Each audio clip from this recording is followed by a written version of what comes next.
Luke, I'm your dad. Right, look, there's a lot of Ebola going around. So I got prepped up to fuck. And you should as well. Get ready. I haven't got a full face gas mask thing going on. And do you know what? This was the perfect opportunity. I've not got all the attachments on this because I didn't want to get them out of the... let me get this shit off. Hold on. The things we do for drama. But to try and make a point at the same time. Oh, you bastard. They're still worth investing in. Because if there was ever a proper airborne, nasty little bastard pathogen, excuse me, manners, Terry, then I think, you know, look, remember that the little blue face masks that everyone was wearing, and I'm still seeing a few people dotted around wearing them now, right? I've never worn one. Never, ever worn one. I've never worn a mask, ever. Putting this on tonight, just for a crack and to make a point, right, is the first time I've ever had a face covering. But what this has also done tonight has made me realise that if I do need to ever wear something like that, this has got to go because it won't fit my face properly.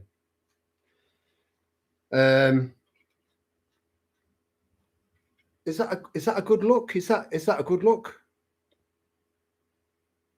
You know, it's good to be. Is that a bit Vivienne Westwood? I'm thinking, no, Terry, you look a twat.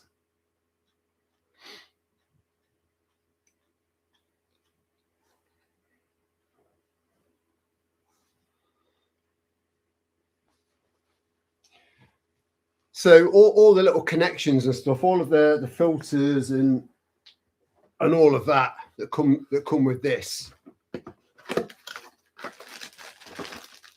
they're all properly, fully sealed up.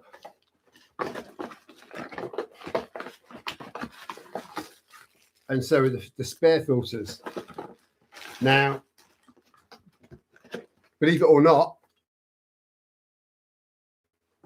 this is not me scaremongering. That's me taking the piss.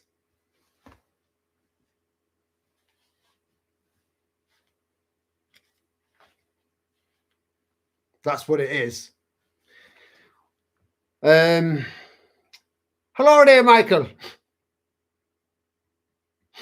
And I'm sorry if the shirt's making anyone feel a little bit nauseous.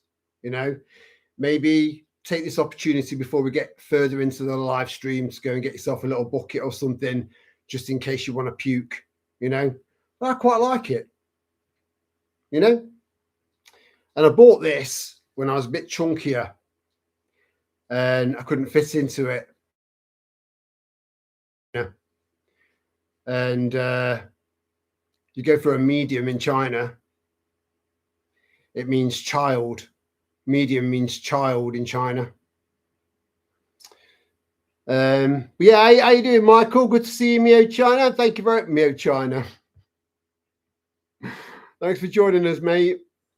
I hope you're doing well. I hope you're still feeling the buzz and the chilled and the relaxation from your holiday in Devon. Devon's so beautiful, you know, and Devon and Cornwall, they've not really been affected by the cockroaches yet.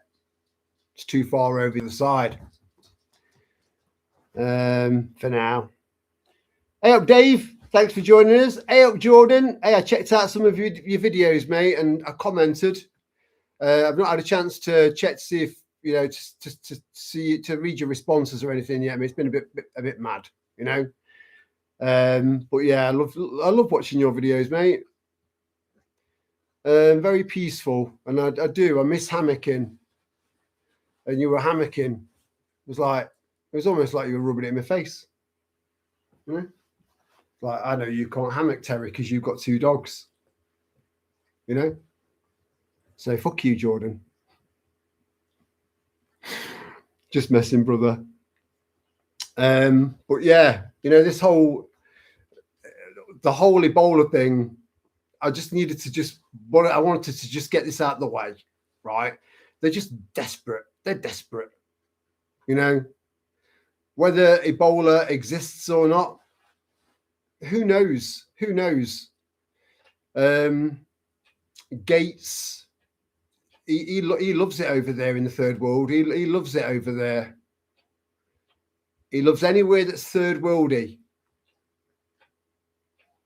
So whenever people have come down with like serious, I mean, I do believe that things like dysentery and things like that exist. I do. But a lot of these things are made up. They're made up. They're symptoms of things that have been tried and tested on the third world for decades and decades and decades. So, and it's all being pushed on it.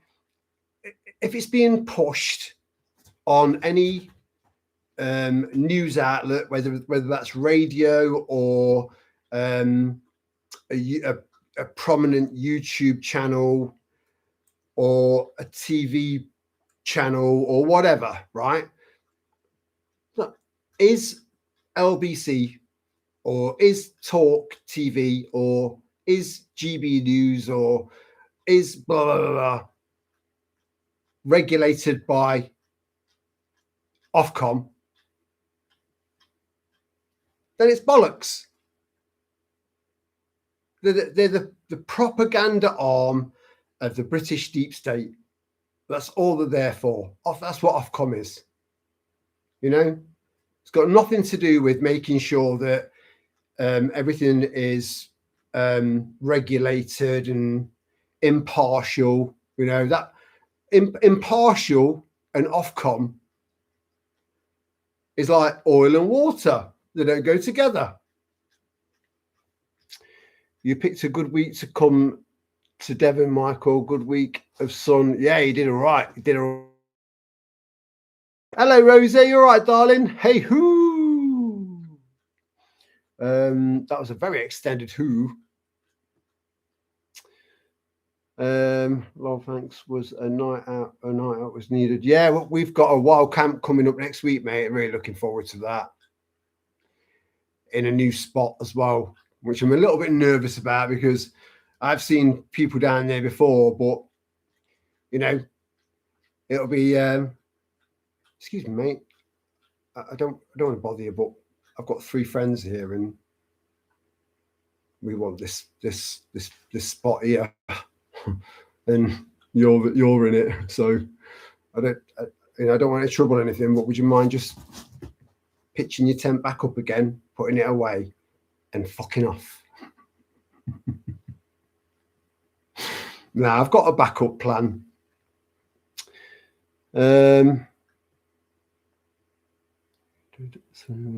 Yeah, looked out there. Yeah, you did. But then, did you look out? It is summer.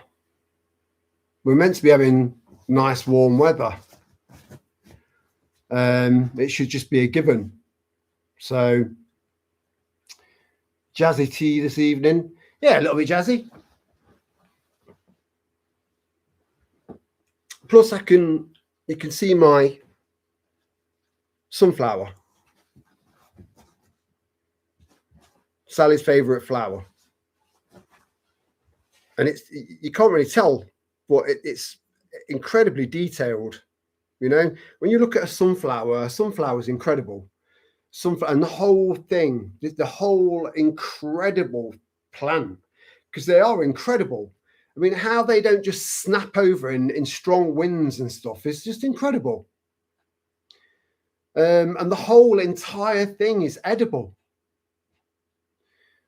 But so when you look at a sunflower flower, the petals, everything, it's all stunning. And then all in the middle, all those seeds, and he nailed it with this.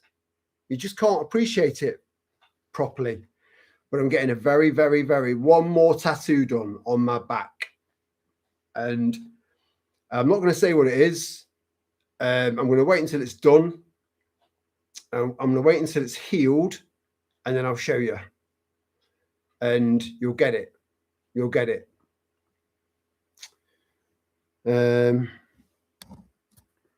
So that's hopefully going to be done at some point during this month.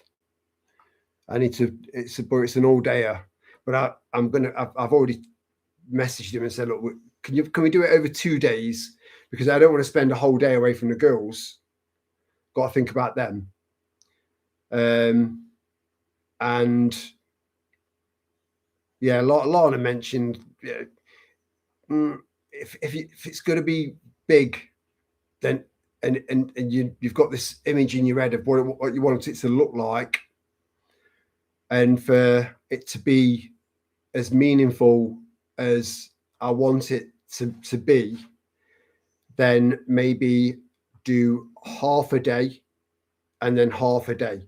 So if you've got a tattooist that's done half a day, like 3 hours or 4 hours of tattooing, and he's still got another 3 or 4 hours left to do, I mean, my hand would be like that. Be like, whew, next thing I know, I'm just doing Scooby-Doos and like just noughts and crosses on someone's back because I'm just fucking bored. And then I go, what do you reckon? What's with the noughts and crosses on that? That is abstract art, mate. In 5 years' time, your back will be worth a fortune. Oh, brilliant, brilliant. So if I do it 2 mornings when he's fresh and just 2 full mornings, and I won't be too long away from the girls, you know. Well, Gates released all those mosquitoes with the Zika virus, yep, and created what looked like Cabbage Patch Kids. Again, that's not in the news anymore, is it? All these mothers that have got kids that are never going to have a normal life. They're never going to procreate. They're never going to carry on the family. They're going to just be a horrible word to say when you use the word burden, when you're talking about a mother and her child, it's not a nice word to use. Well, that's exactly what these children are going to be. Or a lot of them aren't going to be kids anymore. They're going to be very, very challenging if they've made it this far. Because again, we don't know what's happened to them. It was all over the news and then it disappeared. Because that's the news for you. He's had something to do with the containers full of ticks being dropped on several US cattle farms. Yeah, I saw a video of some woman kicking off like, "They're dropping tick boxes on my top field, motherfuckers, blah, blah, blah, blah, blah, blah, blah." I'm just thinking, if you're in a state where you've got a right to carry, if that was me, I would have been like that.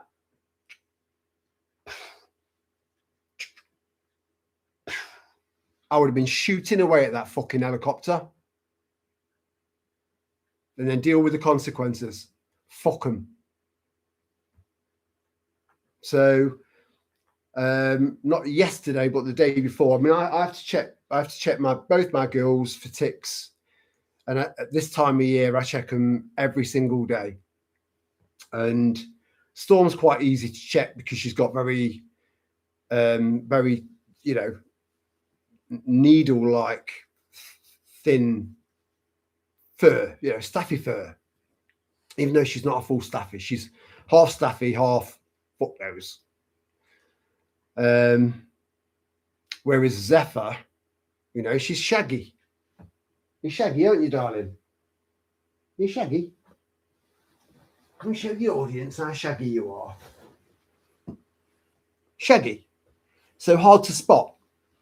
Now, let me just show you, darling. Let me just see if I can show them. It's all right. It's okay. It's okay. It's okay. I don't know if you can. I don't think you can make that out. I don't want to stress her out. But I mean, I was checking all about it. I never thought to check a cheek. I'm like, what the fuck's that? Massive tick. Massive. And managed to get it off her, but it's left its mark, you know. So I keep putting Germaline on where I pulled it out. Again, if there's an art to getting them out as well, and I'm hoping I got it all out, because you've got to try and get those. You got to get the jaws out there. You got to get them, those mandibles or whatever they are. You got to get it all out. But it was a very, very fat tick, and I just missed it. So imagine, because dogs are so. Humans we're omnivores, right? We eat meat, fish, eggs, dairy, vegetables, fruit, blah blah blah. The more varied your diet, a lot, again, the vegans and the hardcore vegetarians out there would disagree with me, and and fair enough, you know. Vegans, bit too extreme. No offense. But we're sort of like almost 50-50, really. Maybe 40% meat, 60% fruit, veg, blah, blah, blah, blah. You know, carbs and rice and a bit like, you know, blah, blah, blah.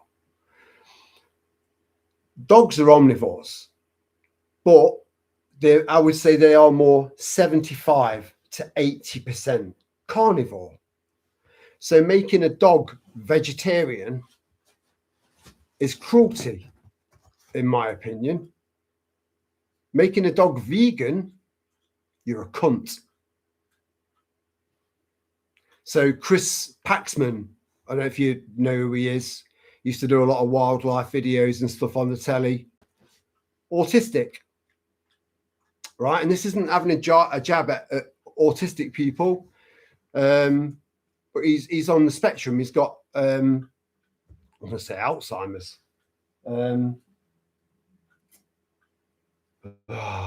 It'll come to me in a minute, and I know you already know what I mean.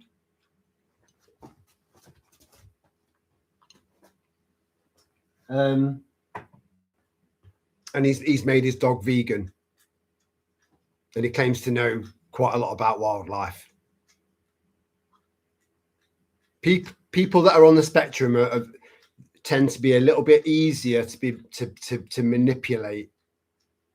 And by making his dog vegan, other people who watch him and trust him might end up making their dogs vegan, because that's how it works with weak-minded, feeble-minded fuckwits.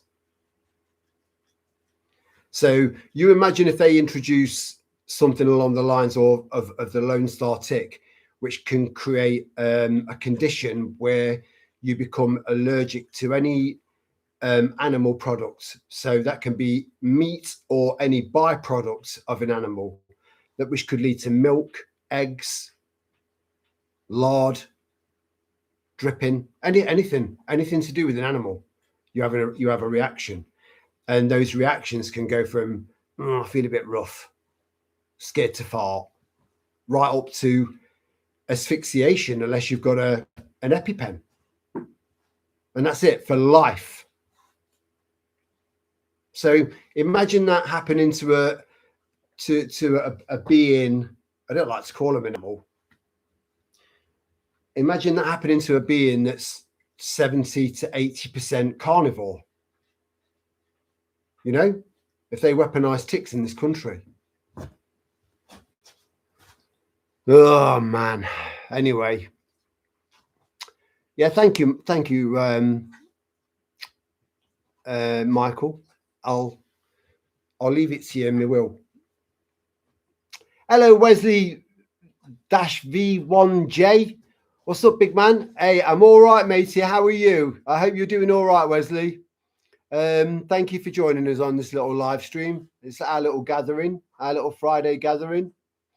I don't recognize your name as being one of the usual ones, but I like that. I love to see new people joining us. We all do, you know. It's lovely. It's a very intimate live stream, you know. We're a bit different to most channels, in my opinion. Yeah, I've heard that, Dave, about the ticks. It's not nice, mate. It's bad. It's bad. But I would fucking shoot them out the sky. You know, you've got to have that fuck about and find out attitude, people. So right, it's just gone all the way down. I need to try and catch up now because I waffled on a little bit there. You look too cool for this live tea. Oh, that's very kind, Rosa.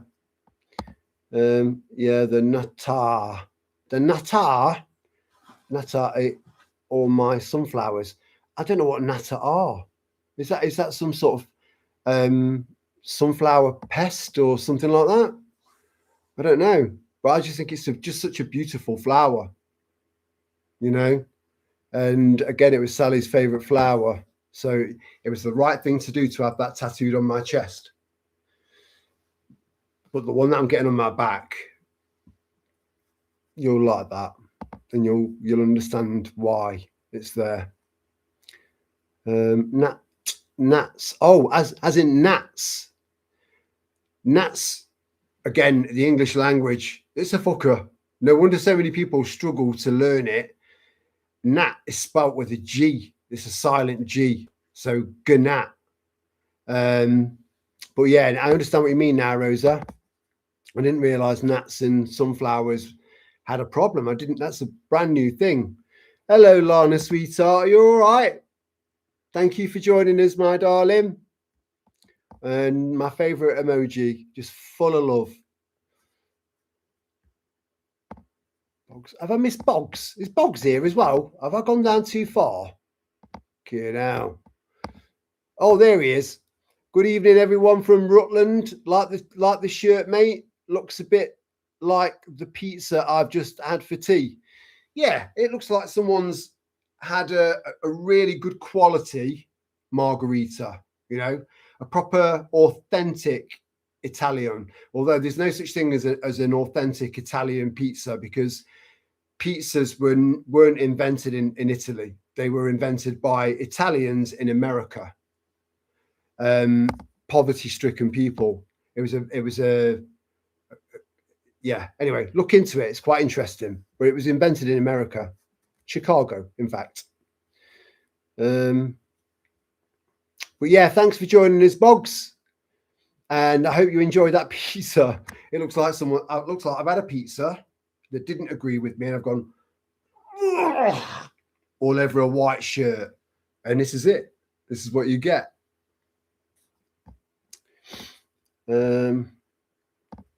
Them ticks chase after people. Yeah, I've watched the videos.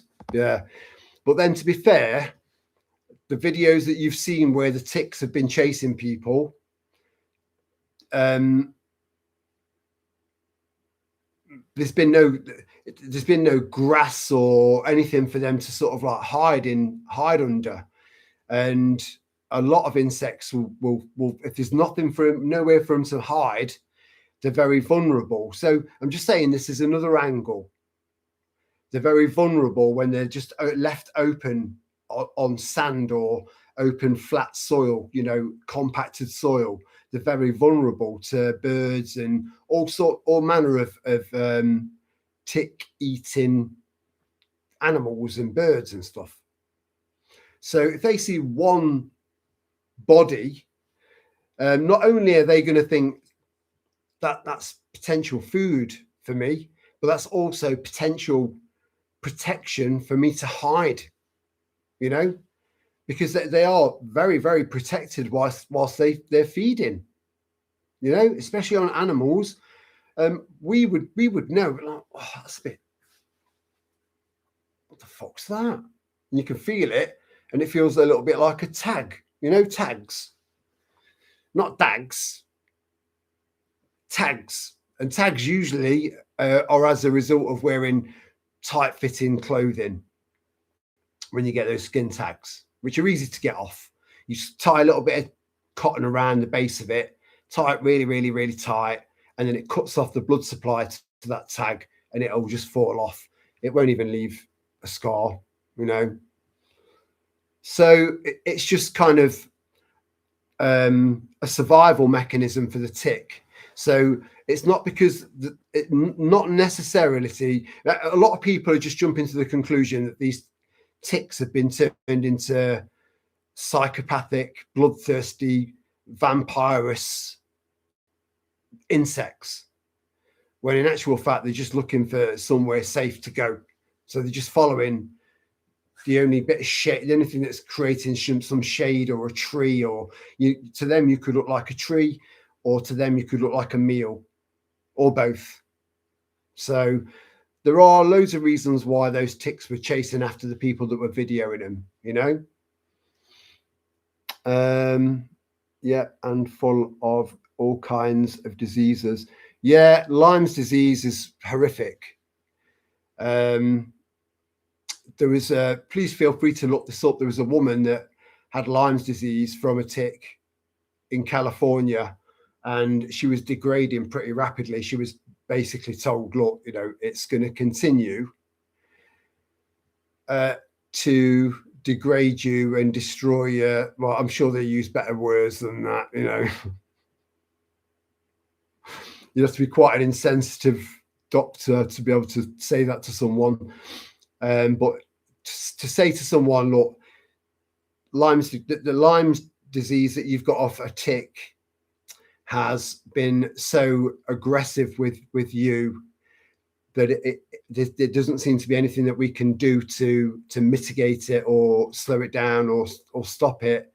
So it could possibly mean the end of your life. So she was in a wheelchair. I mean, she was really, really fucked up by this. True story. Look it up. Right? So she had a carer with her, right? And there was this swarm of bees that just descended on them. And they were just sting, sting, sting, sting, sting. And her carer just fucked off and left her in a wheelchair. She didn't have the strength because of the Lyme's disease was so advanced that, you know, she'd spent so much time in the wheelchair and being pushed around that she wasn't, you know, if you don't use it, you lose it. So she was just sat there, fucked, just being stung and stung and stung and stung and stung. There was nothing she could do.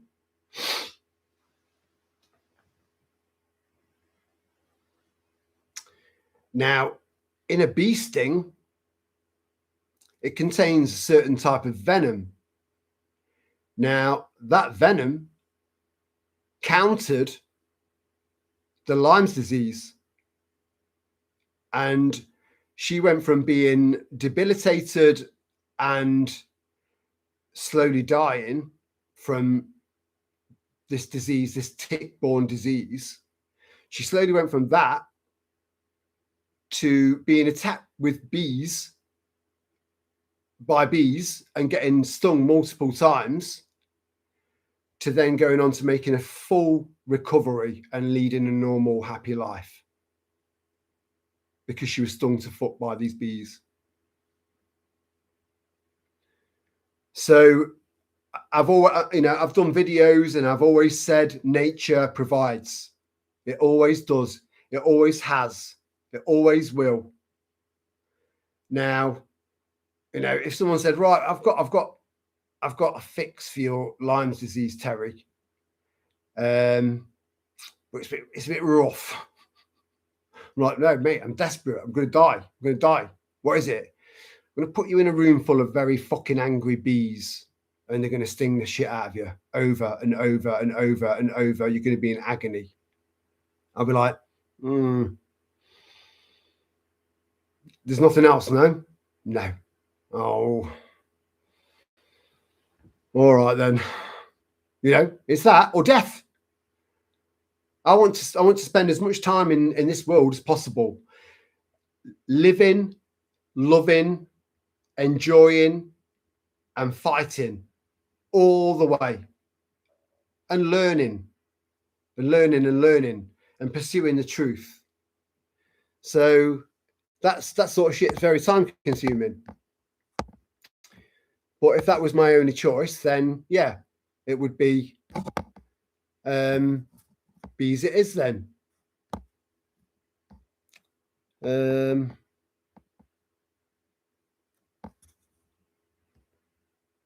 yeah, Lyme, is it Lyme disease or Lyme's disease? It's yeah. I mean, but then you've got slugs as well. I mean, slugs in your own garden. If you've got dogs, they carry a parasite that can create oh, fucking hell, lungworm, and lungworm can be fatal for your dog. So, you know, there's all manner of stuff out there, but we need to keep being. We need to be. We need to allow ourselves to be a bit dirty from now and then. Get involved with the earth. When I say dirty, I don't mean like, oh, I love this porn. I'm so sorry.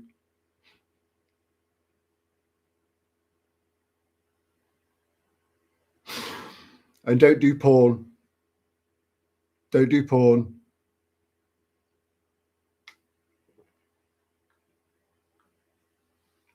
There are loads and loads and loads of scientific reasons why you need to stay away from porn. So yeah, anyway, getting yourself involved with Mother Earth and getting your hands in the dirt and planting stuff and pruning stuff and feeling stuff and connecting with nature, you know, all of that's a really, really, really good way of keeping your immune system boosted. It really is. It really, really is. The introduction of, I mean, hand sanitizer has been around for donkey's years, but it's only over the last sort of six and a half years, really, where it's been used religiously. Like, I don't want any germs. I don't know who's touched that trolley. I don't know who's touched this part of this escalator. I don't know who you know, public toilets. I don't know who's touched that handle. I don't know who's touched that. I don't know who's. It's like, as far as I'm concerned, chill the fuck out. Put that hand sanitizer away. Get dirty. Your body knows how to build up a natural immunity to whatever it is you're coming into contact with. It's a complicated one, really, because there are a lot of people out there that rightly so say that the reason why our life expectancy is now, say, 85, I think that's a bit debatable now statistically based on certain things that have happened and are happening. The introduction of sanitization and proper sewerage systems and access to clean water on tap and medical advances and sciences and all of that has increased our life expectancy. So yeah, that does play a part. It does. But herd immunity is incredibly important. That's why we've ended up becoming so successful as a species, because we've built up immunity, natural immunity to stuff, to most things. Anyway, the ticks thing is too much for me.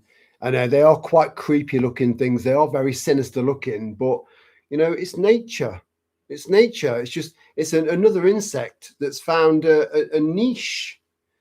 It's a parasitic insect. But then we've got parasitic plants. I mean, at Christmas,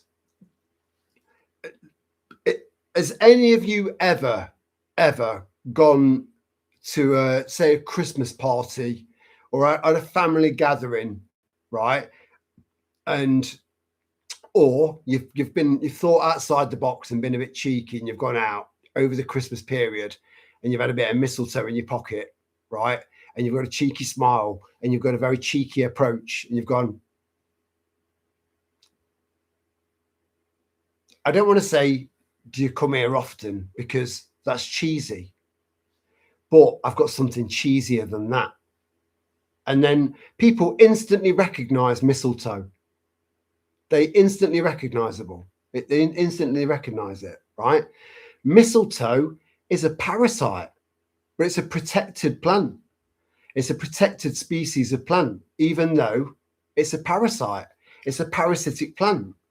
So this all goes into the rich tapestry of life. You know, all life is precious. It is, including ticks. But when they start weaponizing them, then I've got a fucking problem with that, because that's interfering with nature. And nature is perfect. Nature knows what it's doing. Nature finds its own balance. Oh, by the way, I know I'm not at the caravan. I might go into that in a little bit as to why, because I should be there. Oh my God, I've got some catching up to do here. Right, let me just fly through all of this. I do apologise. Fuck me. I'm a bastard for it. I do my own editing.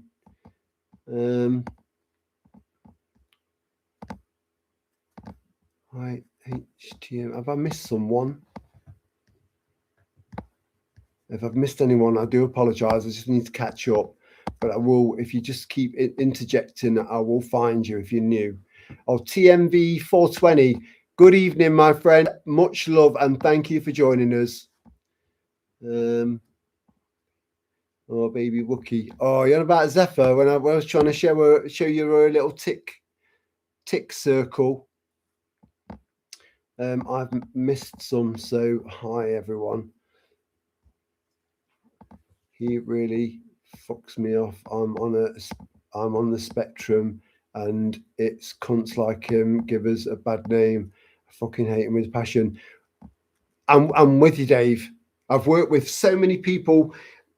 You've got people that I'm about to go off on one again, but I just need to get this off my chest. I've worked with loads of people that have got Asperger's and on the spectrum in other areas. It is a very, very broad spectrum. When people say autism, they just picture, they've got this instant image in their head, and it's not accurate. It's not accurate, because they're people with autism, and I've got some really interesting theories on things that I might go in. I need to remember. People that have got that have autism, again, they're stereotyped, shallow-minded, blinkered fuckwits, stereotype people like that. And yeah, Chris Paxman's really fucked me off, because I love dogs, and I love dogs so much that I would kill for them. I'd risk my own life to rescue one. I would. I know I would. I know me. They're amazing. So yeah, I'm sorry if I triggered you there, Dave. It wasn't intentional, but I like the passion in your comment, because I feel the same way. Hey up, Sky Girl, sweetheart, you're all right. Is that a giant, like, you know, the pink version of a marigold? Are your hands really that colour? If they're that colour, get some cream for it, sweetheart. Get it sorted out. You know, it looks sore.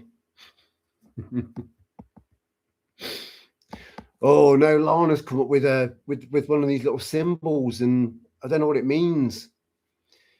This guy, because I've got Blair Witch, and I've got Blair Witch 2. Blair Witch 2. Unfortunate. Terry Pizza originated from Napoli. It was the Nepalese that took it over to America. And then it was, we could have an argument there. We could have an argument there.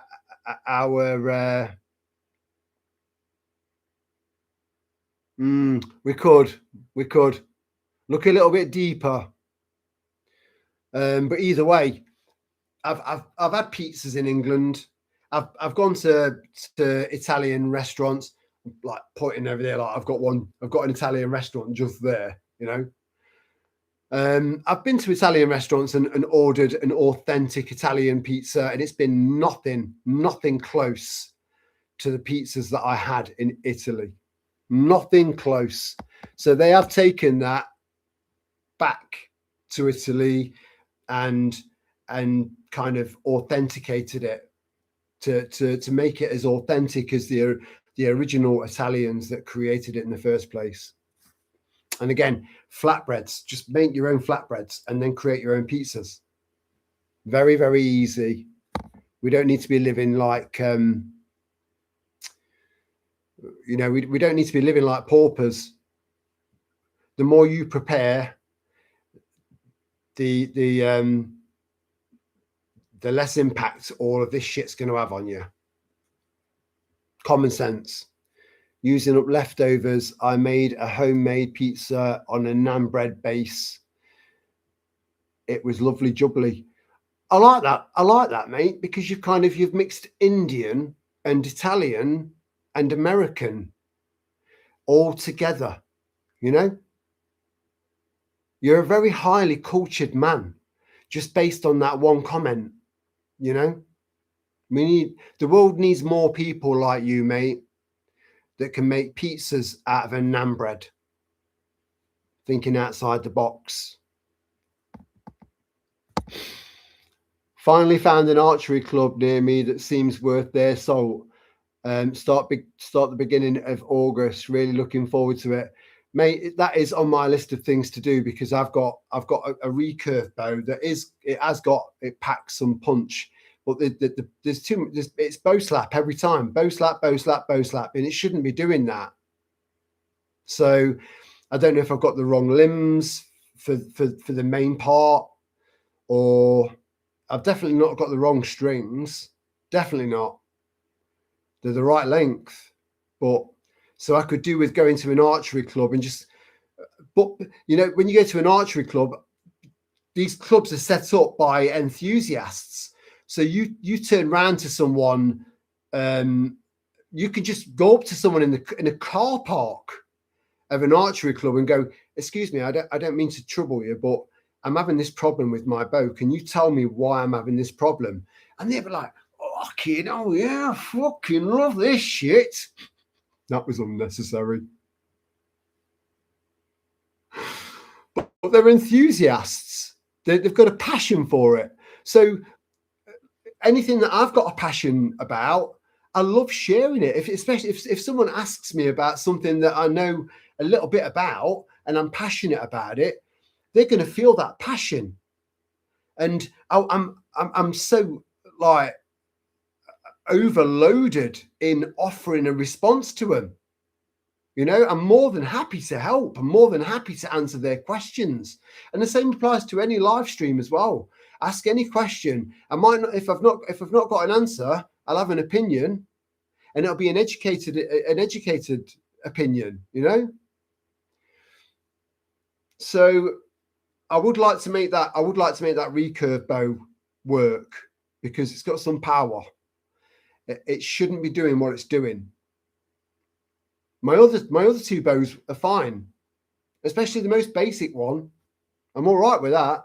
The most simplistic, cheapest one of the three. But if I can get that recurve bow to work. Anyway. But yeah, good on you, Dave. Get stuck in, mate. Get stuck in. It's a great, it's therapeutic. It's a great skill to learn. Gerald Celente has said quite a few times, he does repeat himself a bit, bless him, but he's a nice guy, a good man. He said that so we've had World War One, we've had World War Two, World War Three. Because he believes that nukes exist, and if they do, which I'm not convinced that they do, then World War IV will be bows and arrows, sticks and stones. So a very good skill to learn, and therapeutic because it takes focus, and then you can just keep pushing your target back and back and back and back. I apologize if I'm really far behind here, guys. The previous club, the previous club I tried contacting with flaky as hell.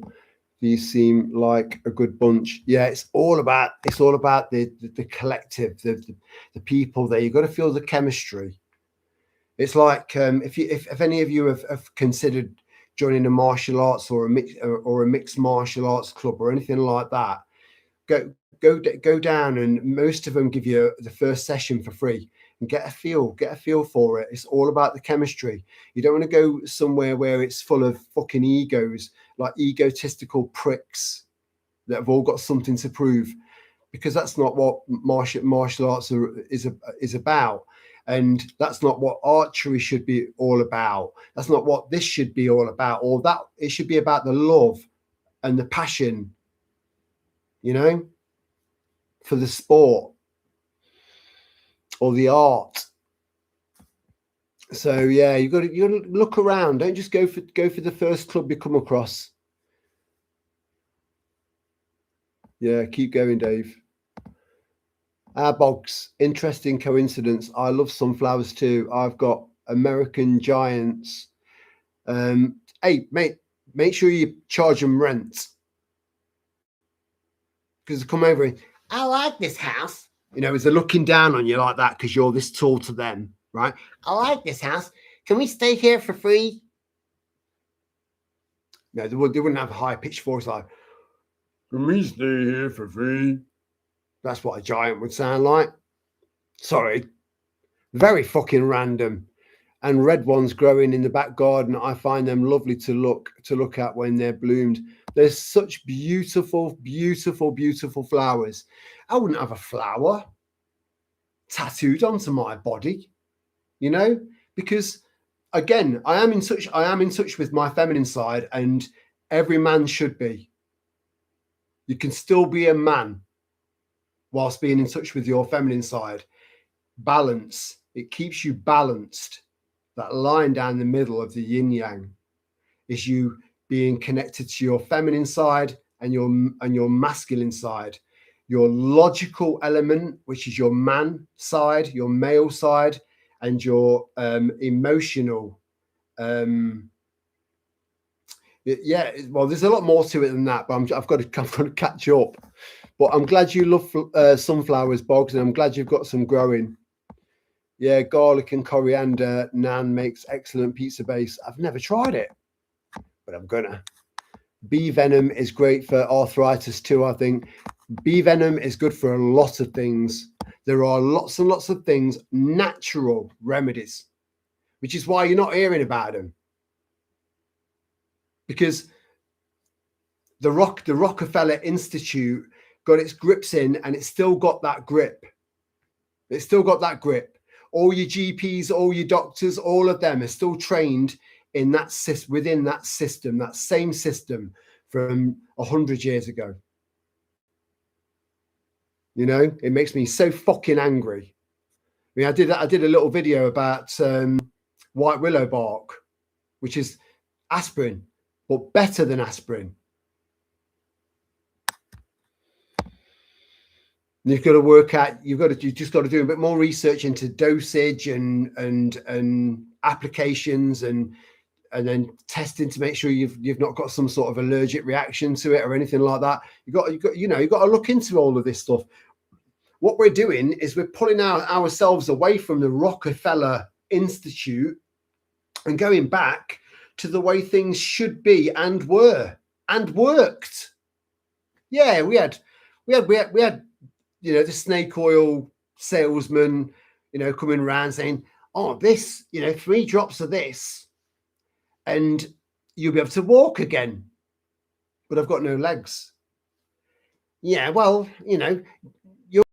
you'll grow more, you'll grow 2 legs with this stuff, There'll always be people like that out there. But trust your gut. Look after your gut and then trust it. That's what it's there for. You'll know when someone's taking the piss. Nettle stings, good stimulation for you as well. They are, you know, it's a love and hate thing. I don't like nettle stings. I don't like feeling this. I don't like feeling irritation of any kind, whether that be being like physical or mental. I don't like irritation because it's a negative thing. But then again, you appreciate not being stung by nettles more after you've been stung by nettles. Again, it's about balance, you know. But I've got one of you lovely lot, and you know who you are, made me a salve that when I did that video under that weeping willow, and the nettle stings on my legs were fucking horrendous. But I needed to do that video. I wanted to do that video. It didn't quite work out how I wanted it to because I was struggling to get the right sort of branch. But I need to show you raw and natural that not everything goes to plan. And this video isn't perfect, and that video isn't perfect. And future videos won't be perfect. But then that's life. You know, I don't want to just keep redoing. I did a video last night, right, on stoves, right? Just quickly, I did it because I said I was going to do a video on stoves because we've got a lot of new preppers, people that are just starting to do. I think we all feel that there's a lot of new people that have just started to realize that they need to get their shit together. A lot of us, slightly more seasoned preppers, have picked up on that, right? So I wanted to do a video on various different types of stoves and then different types of fuel and then the pros and the cons, right? So I got to work and started doing one last night. And about 25 minutes in, my phone died. And it was very triggering. You know, I had to really tap into that self-control. I was so fucking angry because I knew that the battery was around 20%, but it was plugged in whilst it was attached to the tripod. It was plugged in still, so it was receiving a power source. There was no reason for that to happen. So I've got to do that all over again. Anyway, yeah, sounds nice. May have to try them tomorrow. I've lost the thread on that. That thing was good for stimulation, and yeah, I've got a really good salve that someone made for me, and I put that all over my nettle stings, and within a couple of minutes, they weren't really bothering me anymore. So you did good there, girl.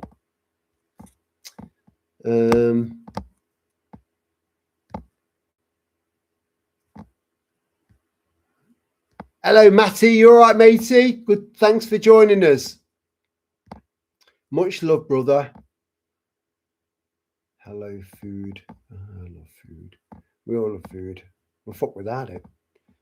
Hi, you lovely people. Oh, thanks for joining us, mate. Hello, Allah. Thank you for joining us. Happy Friday to you. Matt's full name from Lana. Shorter version for me. Then even shorter version from Jordan. Love it. Got absolutely no idea what that means. I do think I've lost the thread a little bit. I do apologize. Oh, no, that's just me losing weight. My parents were children in Italy. So they can remember. Yeah, but pizzas would predate or would have come around about the same time as when your mum and dad were kids, because that would have been about around the same era. In fact, it was earlier than that when the Italians started to go over to America to start a new life over there. And everyone was very, very poor. You know, it was tough, very, very tough. But then there's a lot about America and a lot about the buildings over there and a lot about their history that's, again,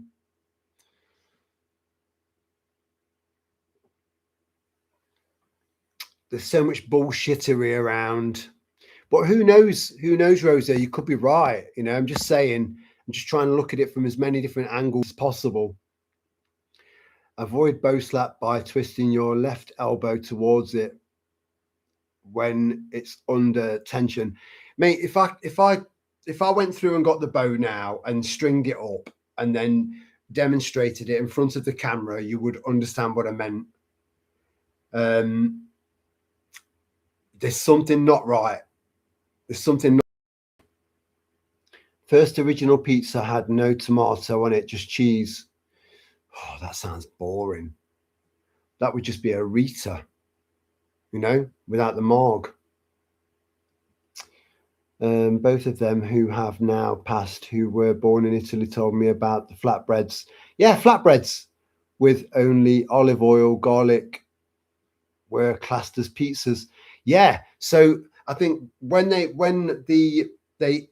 immigrated to America, they elaborated on it and they built on that and built on it and created it into the pizzas that we know today. So I think you're actually probably spot on there, Rosa. So they are the origins of the pizza, and then they were just kind of added on when they got to America, and it was just kind of formulated into what we know as pizzas today. But I love all that. I love all that history, especially when it's got anything to do with Italy. I fucking love Italy. And you've got that in your blood, Rosa. Both of them who have now. Oh yeah. For some reason, I'm now craving pizza. Oh mate, I could eat. My dad, it's pretty much all he eats. He's not got a good diet. Not got a good diet at all. Oh man, he eats so much shit.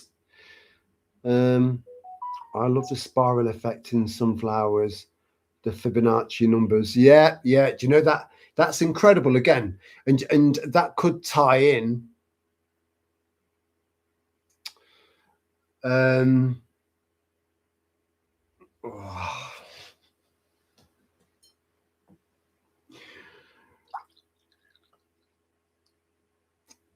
So the Fibonacci numbers, when you really look into it, is a form of binary. So again, that could tap into and potentially back up the simulation theory.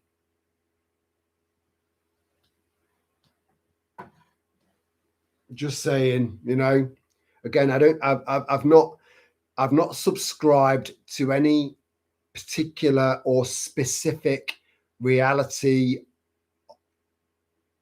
or theory of reality. Anyone that's got any depth has wondered this. Anyone. I don't like people that just fixate on one, this is it, and that's it. To me, they lose credibility when they do that because they've lost their sense of being open-minded. Like, what's his name? Who knows quite a lot about music, conspiracy theorist, or, you know, sort of one of us. Mark Devlin. The Earth's flat. That's the end of it. I don't like people like that.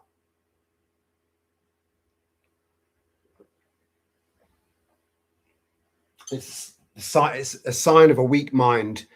A strong, good mind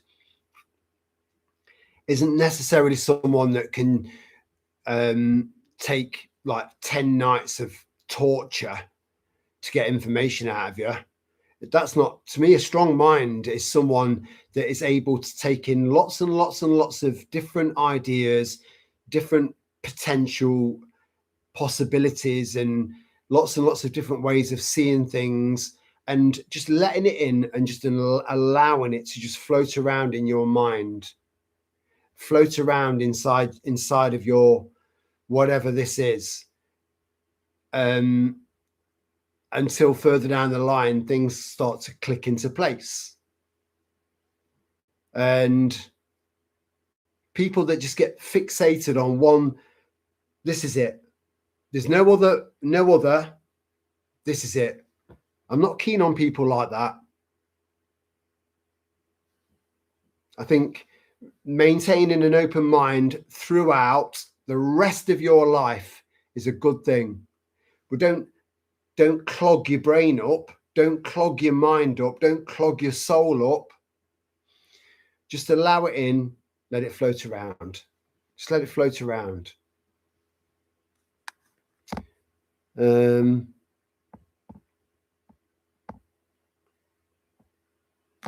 But yeah, Jordan, the Fibonacci spiral is throughout nature and the universe, perfection. But it's also a form of binary. This is the point, which makes it more and more of a head fuck, which I do like from time to time. Big Pharma only synthesize chemicals. Natural remedies are much more powerful. 100%. You know that, Michael. I know that. Most of you guys know that. But there's a lot of people out there that's like, no, I don't want to try that. I don't want to try that. You know, I'm going to go and see my doctor. My doctor knows best. He's trained. Whereas I'm in the middle of training to go back. Who the fuck is this? Bear with me.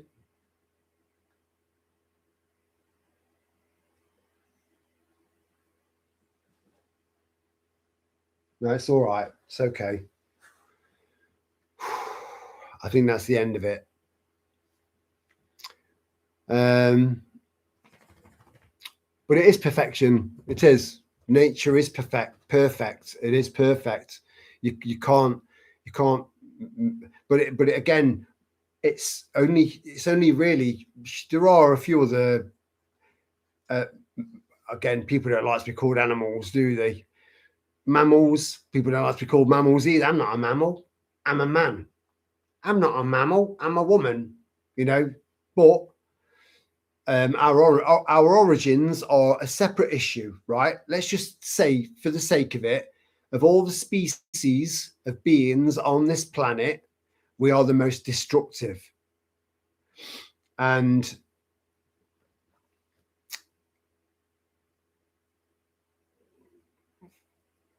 we're very, very good at fucking up the balance of nature. Nature is in a constant state of flux to balance itself out, and it does it naturally, everything. And then, you know, you've got I need to catch up, but the nature is perfect and we are nature. So you get people like the Rockefellers coming in and creating synthetic this and synthetic that, and then you've got the Billy Foundation creating jabs for this and jabs for that, and they've already got talks of. I posted something in the post section. It's got, again, I'm not after likes, I'm not after subscribers. I couldn't give a fuck about any of that. You either like the channel or you don't like the channel. You either listen to what I say or you don't listen to what I say. You either read other people's and communicate with people in the chat on live streams, or you don't. You know, it doesn't matter. It doesn't matter. It is what it is. But the only way that I know that my posts in the post section are being seen are by how many likes there are. I'm not after likes, but that's the only way I know. And I put so much in the post section. or comments or something like that. It's the only way I know, because there's no other way of knowing it. There's no other way. And so anyway, I put a post in there from Sky News from 11 to 12 years ago about, and it was titled, this is Sky News, remember, titled, "What if Ebola comes to Britain?" So they're socially engineering all the time. They have been doing since the inception of radio and radio waves, and then the television, the television. You know, all of these things. But it is the predicted programming. So they do it very, very gradually, and they do it very sneakily. So this Ebola outbreak, right? Oh, fuck off. Just fuck off. So have a look in the post section and have a look at that 11.5 to 12-year-old post from Sky News. If you look at any YouTube creator, right, and then study them. If they're coming out with anything that is on the side of a corrupted, seriously corrupted government, if they're on the side and they're leaning towards what your corrupted government, whatever country you're from, and they're leaning towards them and sort of agreeing with them in some way or another, then start studying them a little bit more and more and more. And then if there's a channel like GB News or Talk News or Talk TV or whatever it is, or all of these usual suspects that have now gotten in, because the powers that shouldn't be know that people are losing less, are getting less and less interested in mainstream news, which was the go-to. That was it. If it's not on the news, it's not true. That's changing. The pendulum is starting to swing the other way. So, but the powers that shouldn't be know that now. So they're putting things into the alternative media, trying to get it into YouTube and TikTok and all of this, and then trying to encourage people that have got big channels to, incentivize them. Weak people, weak-minded people that have got a price. No. I'm a principled man. What about, have you seen all the zeros on this check after that 1 or 2 or 3? Would you reconsider? Yeah, all right then. Unprincipled, unscrupulous, weak-minded cunts. So, but any of these channels, anything that is operated and restricted by and manipulated by Ofcom.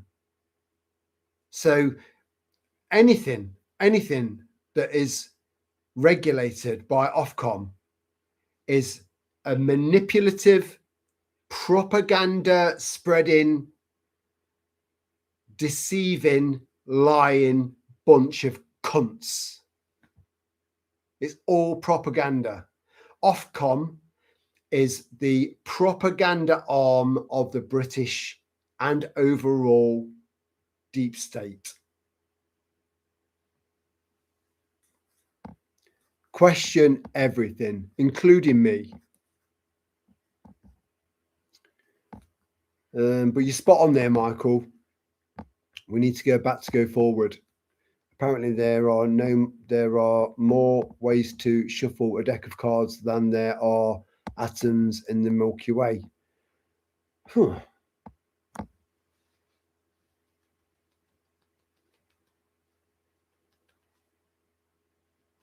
I don't know, mate.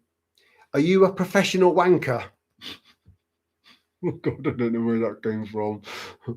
And I don't know how that ties in with shuffling cards, but it's the, you know, I've gotten Sally's mum to say, right,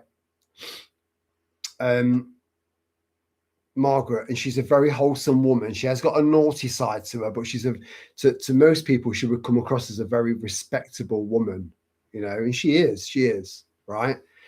But I can remember one Christmas where I said, right, Margaret, she said, yeah. I said, I want you to mime something for me. And she said, okay. She said, you being dirty, Terry? I said, no, because you know, yeah. So anyway, I said, pretend to sprinkle salt onto your hand, right? Now, imagine that you're kind of manipulating that. I can't remember what I did now, but I ended up getting her to go like that. And she had no idea why she was doing it. It seemed very innocent. Everyone was cracking up, apart from her. She looked puzzled, but it soon clicked as to, yeah. Anyway, you know, it's just we're still surrounded by a lot of people that are very easily manipulated, and it's not good. Which is why we need to keep speaking out. We need to keep being the voice. We need to be right. I've got to catch up. Oh my God.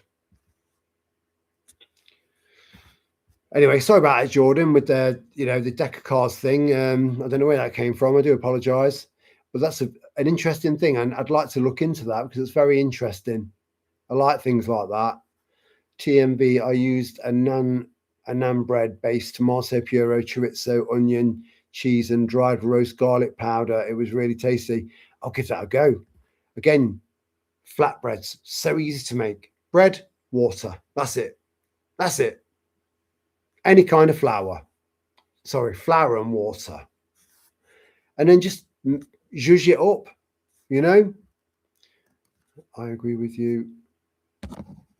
Big Pharma, take what's in nature, add a few more shit ingredients to it, and then patent it, and shitloads of money selling it to us. Natural remedies in the way is the way to go. Absolutely, absolutely, Sky Girl, and that's where we're going. You didn't need to put that second. We read straight into that, darling. You don't need to correct yourself. We understand, darling. Hey up, Ruthie, darling, you're all right. Someone talking about me. Yeah. Oh, you got the munchies now, darling, because I have. I could smash my way through a margarita. And she'd know nothing about it. Yeah, tomato frenzy started in America. Yeah, that's what I mean. So the pizza as we know it today started in America, mainly in Chicago. That was where it took off. But I do love your Italian historical take on pizzas, Rosa. I really do appreciate that because I think you're spot on.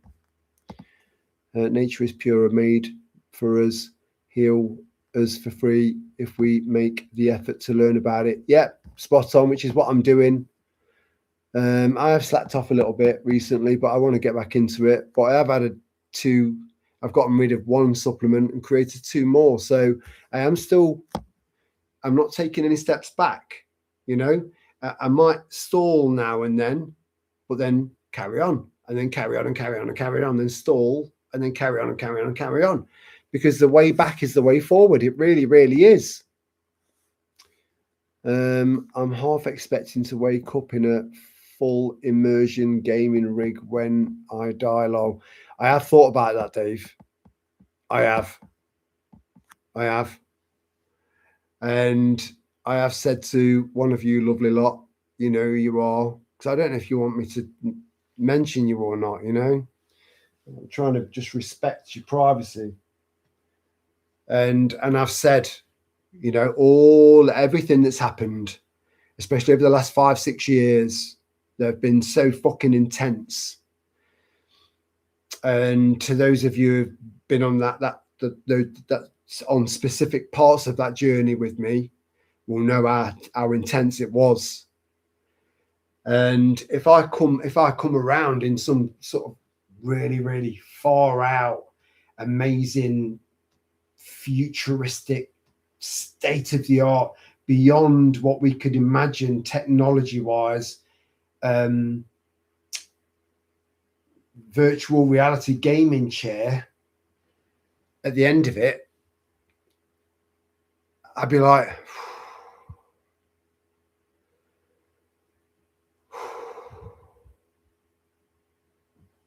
send me back in.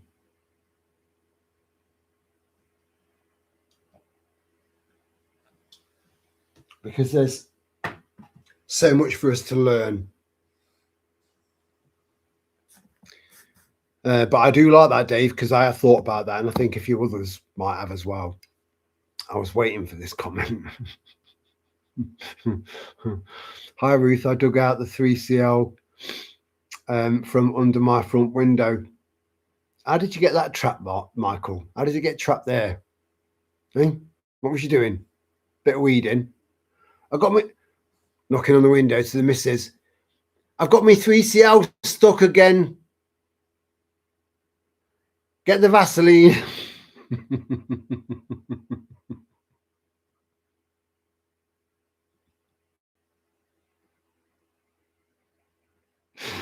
To try to stop it from spreading, but now it's cullinating the sun. It's just gone.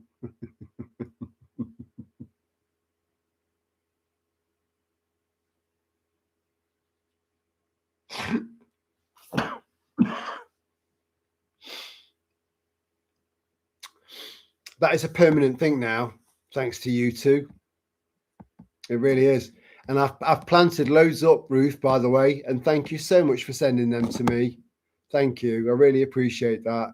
I'm just looking forward to seeing them starting to grow, and I need to start taking a few out with me. You sent a lot. I wasn't expecting that many. But yeah, I will definitely utilize them, and I will be propagating them, you know, not just for me, but for others. I'm not that cool. Yes, you are. In the right way. Ebola incubators are coming across the channel in unprecedented numbers. I was thinking exactly the same. They're bringing TB over as well, and tuberculosis is a real thing. I've mentioned ages and ages and ages ago that I was best man to a Muslim man for his wedding, and he moved from Lebanon. I'm glad he's not living in Lebanon now, but he's got family in Lebanon. But look what's happening to Lebanon now. Israel's a cunt. It's a cunt.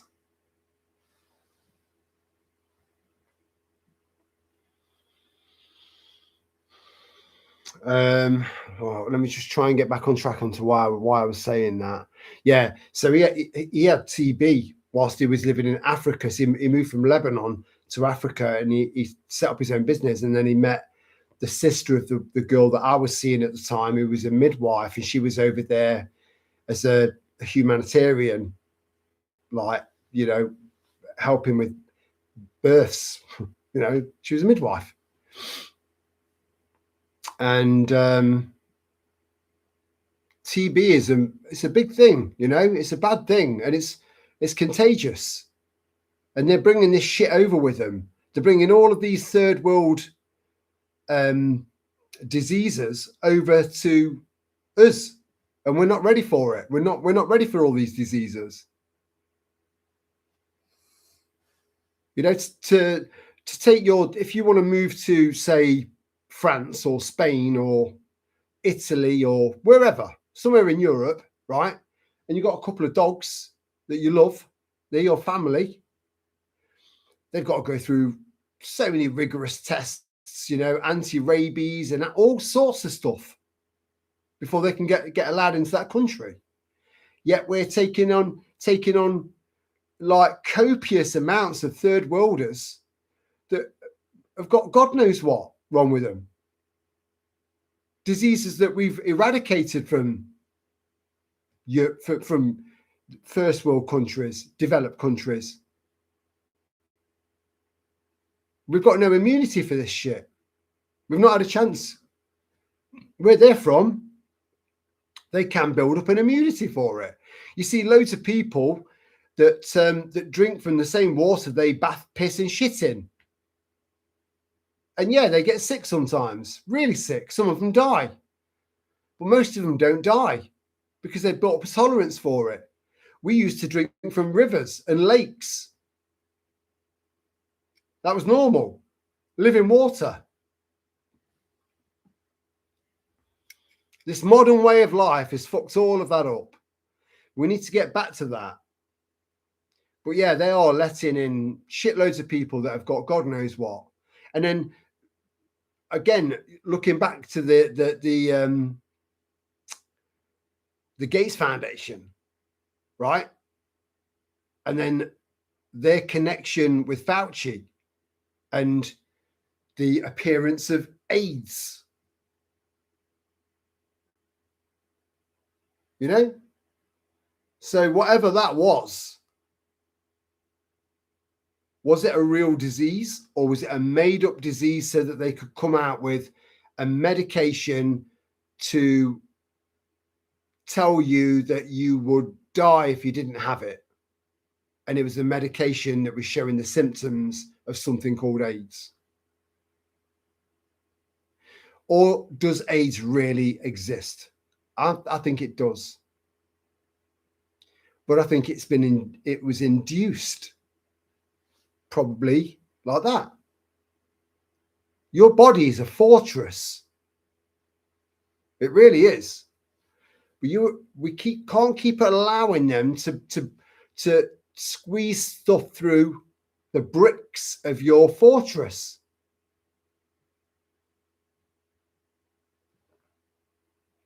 So we've got people coming over to this country that have got, because AIDS is still quite a common thing. Fucking around, you know, being quite amorous and stuff like that is quite normal in some cultures. It's normal for a man to have 3, 4, 5, 6 wives. And if one of them's got AIDS, then they've all got AIDS. And they're bringing all these fucking diseases to our countries. Oh, man, don't get me fucking started. Well, you're spot on, Dave. Don't get me started on the horsetail in my back garden. Oh, God, Dave. Mike. Loads of really weird images come straight to my head.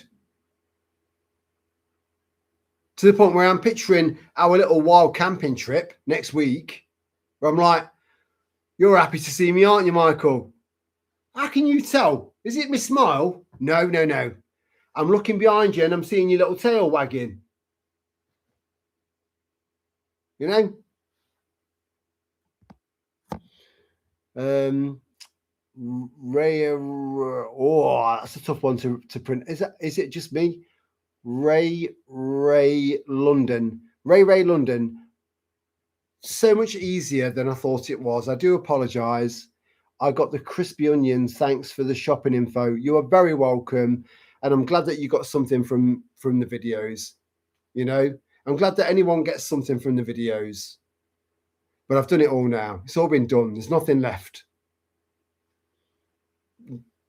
A few things left. And then that's it. I've done it all. I don't want to keep putting stuff out that everyone else is putting out. There's no point. You can find it all. Especially if you put your one of your feet on, or your second foot up, or you start working your way up the rungs of the ladder of preparedness, and learning more and more and more about being prepared. But but I don't want to keep putting videos out that there's just thousands of them already out there. I always wanted this channel to be completely unique. But I'm glad you got something from that, Ray London. Go back through, do some scrolling back and have a look through the rest of the videos. There's loads of really, really useful stuff in there that you might benefit from. And yeah, I'm glad I bought so many of those crispy onions, because I've used a lot of them. I need to buy some more. But you can buy fresh onions and dehydrate them. It's just stink your house out for a week. They do, but it's still very. That's another thing about Jordan. I saw a solar dehydrator for the first time. I'd never looked into it, and Jordan was just doing a little walk around his garden. Right, so I'm growing this, growing that, growing all of this veg in the guttering. Then I knew what he meant by growing veg in guttering. I was picturing it attached to his roof, and I'm thinking, your house needs that guttering, mate. You can get lost in text that you see on the screen because I'm not in your presence for you to explain it to me properly. So it all became apparent. I understood what you meant. It's an ingenious way of growing food. Very, very. It's not very aesthetic. It's the polar opposite of aesthetic. It doesn't look very natural and nice on the eyes, but very, very practical. And that's what we need to be, at least moving forward in the short term. But yeah, that solar dehydrator fucking impressed me, mate. It really did, because I'm very, very passionate about dehydrating food.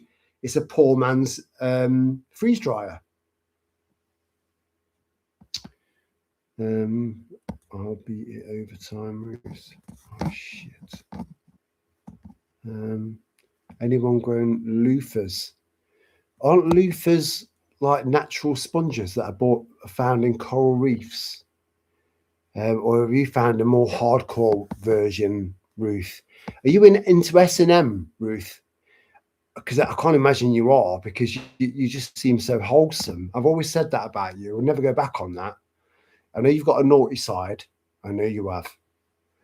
But yeah. Yeah. I'm trying to think of a natural form of a loofah, growing a loofah. As in for like scrubbing your back, just defoliating or whatever it's called. I don't know. That's going to be my new plant next year. Fucking hell, Ruth, I've got no idea what you're talking about there. I don't need to look into that. I thought they came from the sea. You can eat the young green loofahs and the plant's leaves apparently to bonus. Wow, I have no idea. I had no idea. I honestly thought that I'm going to look into that, Ruth. See, we share this knowledge, this information that blows our minds. I love this shit. I love it. This is what makes us rich. It's not about how many digits you've got on your bank account. It's not about the car you've got on the drive or how big your house is. That's got nothing to do with true wealth. True wealth is knowledge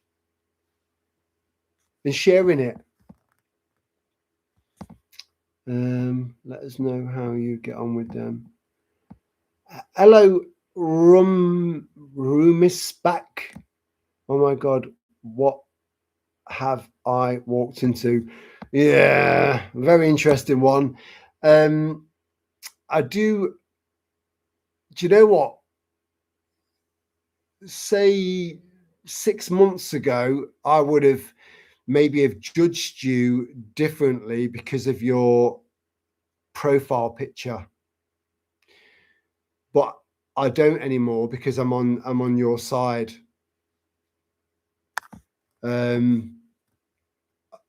Palestine should be free. But yeah, we're not a bunch of nutters. We're the polar opposite of a bunch of nutters. But you've got to keep your mind open, because we know what we're talking about. But because so much of society has been brainwashed and indoctrinated, people like us come across as lunatics when we're actually the voice of reason. We really are. So hang around and ask questions, or listen to the comments and listen to me, or decide that maybe it's not for you and we are lunatics and go along your way. But I agree with the sentiment of your profile picture there. Yeah, should be interesting. Homegrown loofahs. Yeah, I've got to give that a go.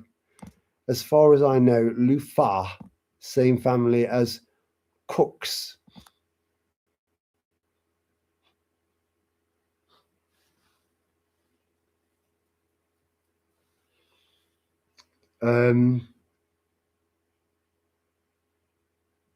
Sorry, I got very childish then. If you look up cooks, oh, I'm so sorry. Anyway, and all the cook.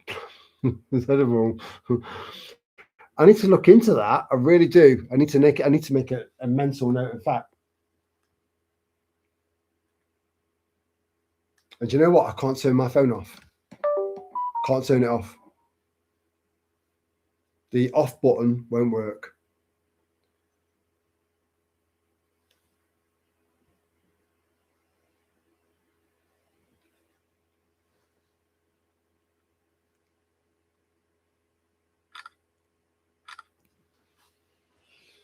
Just so I don't forget.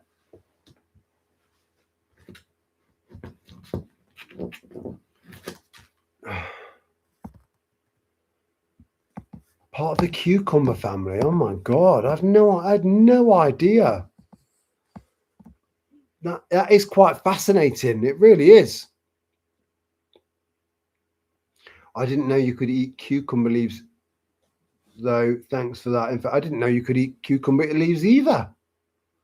You see, when you start looking at stuff like rhubarb, for example, yeah, the stems, yeah, chop them up, add a bit of sugar, make it into a nice crumble. Oh, should we have the leaves as a starter? No. Why? Because you'll die. What the fuck? You've got to be so careful. But again, it's a very fascinating journey as we're moving forward, learning all about all of this. You know, I love it. I don't get bored of it, and I never get bored of it. I find it utterly fascinating and intriguing. That'll never change. That's okay. I haven't yet tried cook leaves or stem. Only found out end of last year. We'll try this year if they survive. Yeah, it's a great idea. One wife is plenty enough for me, lol. Yeah, mate. Hey, you've got a strong woman there, Michael. You've got a strong woman. All a man needs is a good, strong woman. One good, strong woman. That's all a man needs. And all a woman needs is one good, strong man. That's it. And don't settle for less. Life's too short. Just saying. My cucumber plants are very poor this year, not growing. How are yours? Mine are, it's very strange. Some are doing all right, some aren't. They're very, very slow growing. But I've got faith in them. They'll be all right. I've got melon cucumbers growing this year. So they're like little tiny little melon.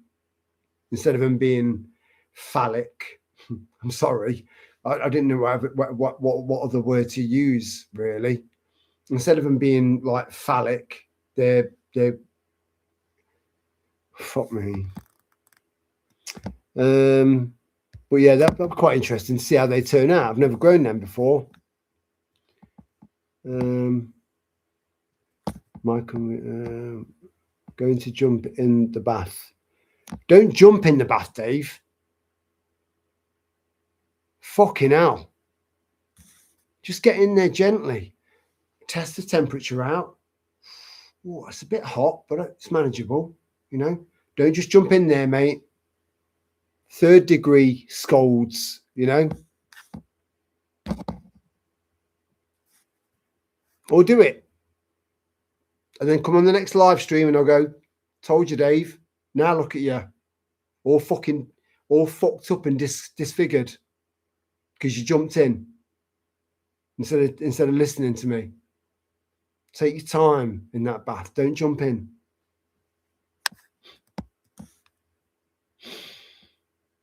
Pulled my back earlier doing a bit in the back garden. Take care.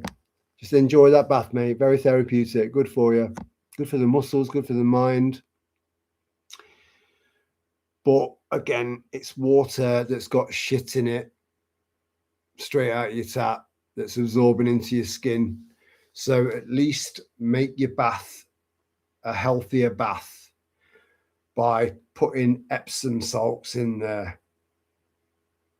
You know, you won't believe how much of that bath water and everything that's in that bath water is soaked into your skin and into your body. It's a bastard. Yeah, have a good soak, Mio China. Don't break the bath, Dave. Yeah. See, everyone's jumped on that and I didn't even realise.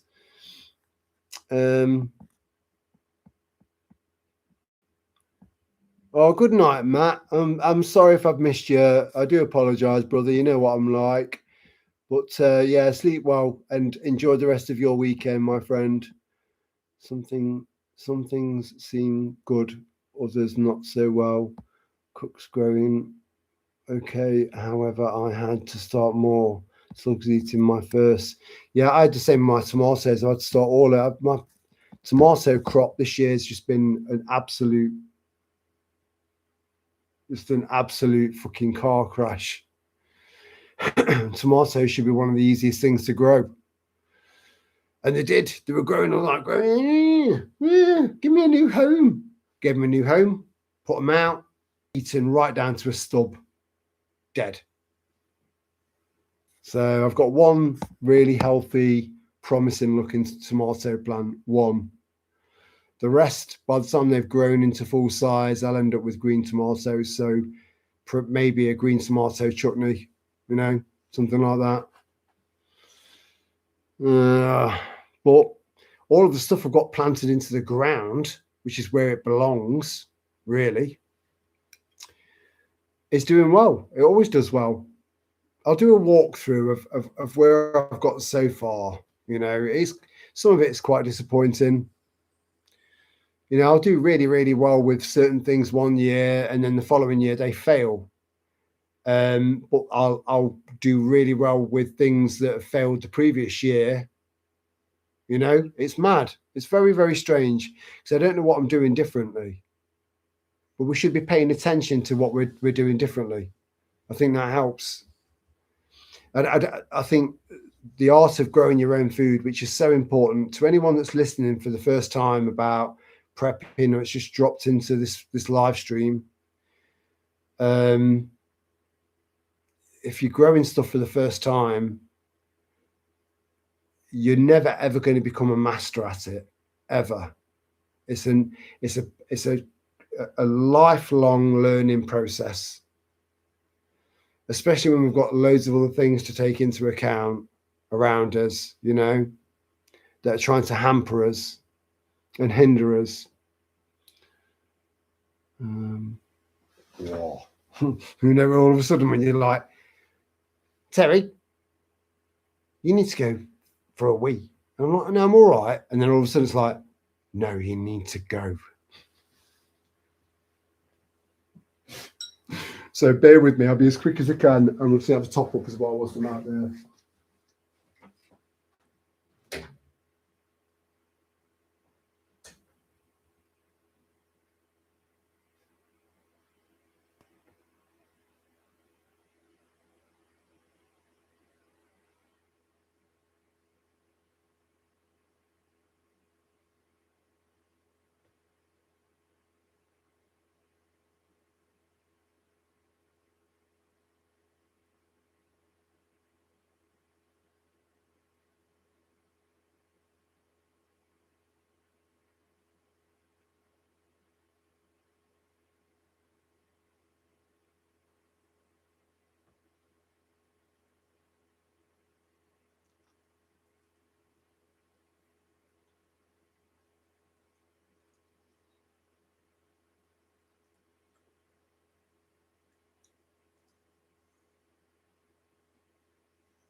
So earlier on, because obviously I don't want to be part of this whole digital ID thing, and I do see a lot of people leaving a lot of comments and a lot of the comment sections of a lot of people's videos and a lot of people's channels. And I would rather someone give me a proper. No one wants to go from feeling fluffy and happy to feeling to a point where they end up starting to reflect and feeling quite negative. No one wants that. Everyone wants to be happy all the time, you know, and that's how life should be, really, but that's not the reality of life. So when I see the comment section of loads of people's videos saying, I'm not going to be part of this digital ID, and there is a lot of pushback, it's way more than they anticipated, definitely. Let me make sure I stay on top first. I don't want to fall behind. And I'll elaborate on what I've just said. One wife is plenty for me, yeah.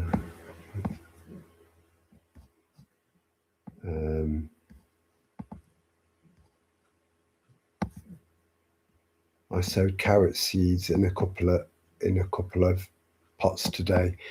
I've let a few carrots grow and grow and grow and grow and grow to the point where the carrots are pretty much inedible now, just so that I can get those seeds, because then they are perfect seeds for my garden, because it passes down the information of like, this is how it feels. This is pretty much kind of the amount of sunshine you get.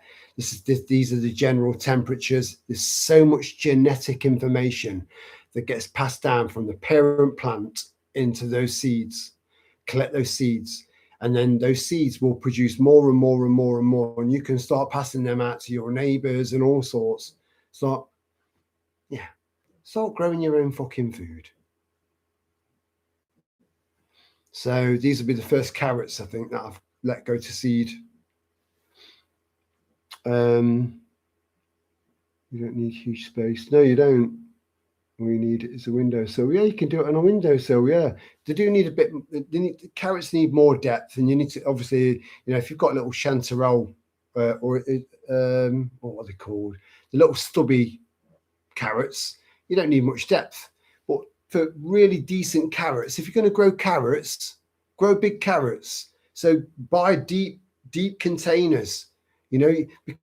Because you're wasting that space, that surface area. You're wasting it. You might as well get something much deeper on your windowsill so you can grow bigger carrots, longer carrots. We've got to maximize everything we've got, because we're city preppers. We don't have the luxury of having acres and acres of like fields and stuff like that. We don't have that. We don't have that luxury.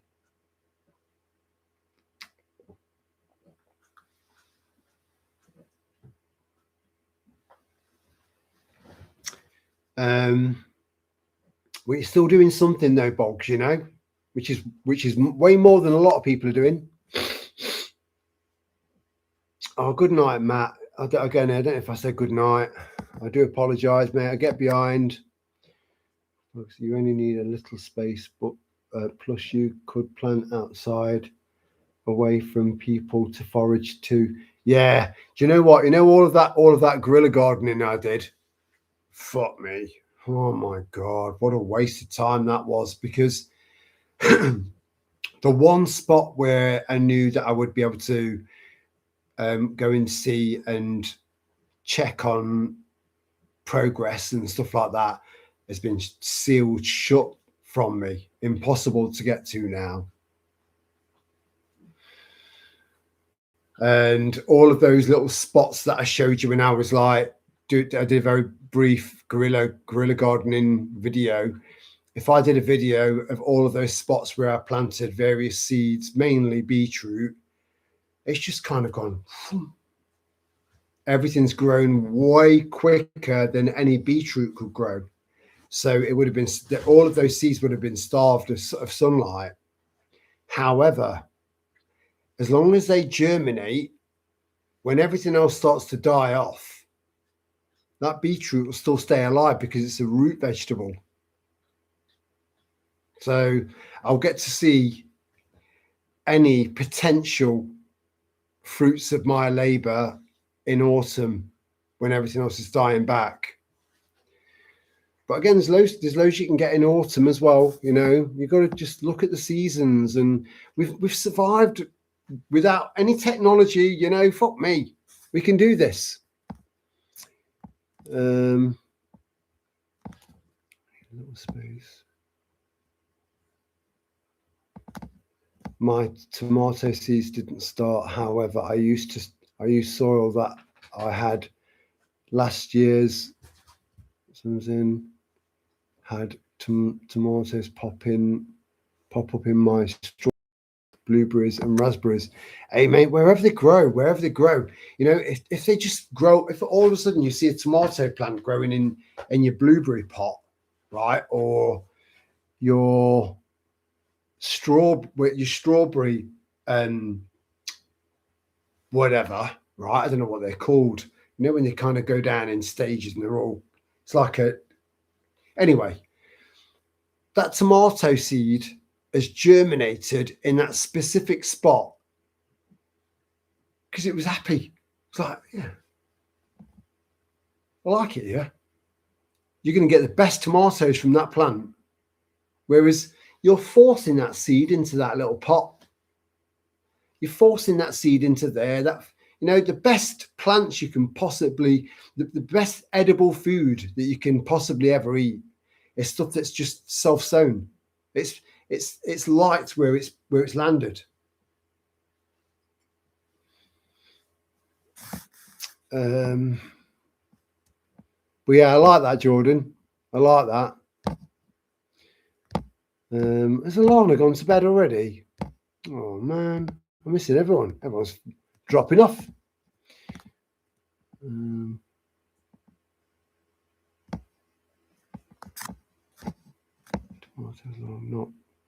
Not wastons.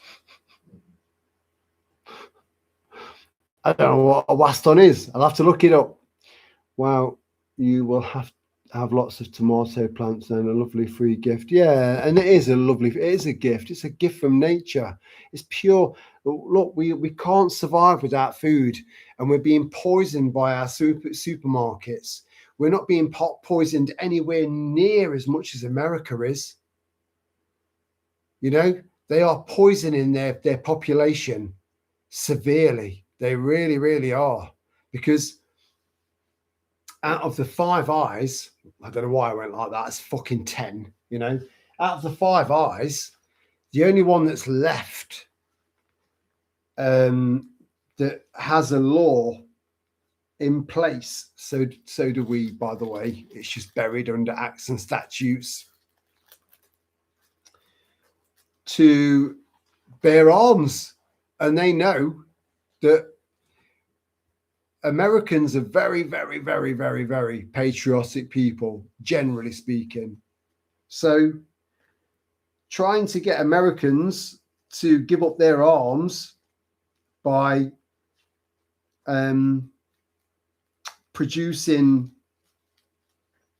and brainwashing using lots of different technologies, including voice to school technology, which has been around since the early 70s, to go and do these school shootings and these massacres, right, where real people die in real life. They know that after all of the things that they've put in place, these false flag events and these brainwashing events where they've gotten people to go out and do these things, in most cases, right, was in order to try and get Americans to give up their guns and therefore give up their right to bear arms. And because that's not worked and will never work, they're left with, right, well, what else can we do? Let's poison them to death. And that's what's happening. You know, you go into any of the major supermarkets, because just like the UK, they've undercut and destroyed any small business, small family business that was on your high street. They've done the same in America. So you've got places like Kroger's or whatever it is, and Walmart, and the list goes on and on and on. You know, massive big supermarket chains that undercut everyone, and all they're doing is selling really horrific, poisonous, disgusting food. So if we can't get them to relinquish their arms, then we'll poison them to death.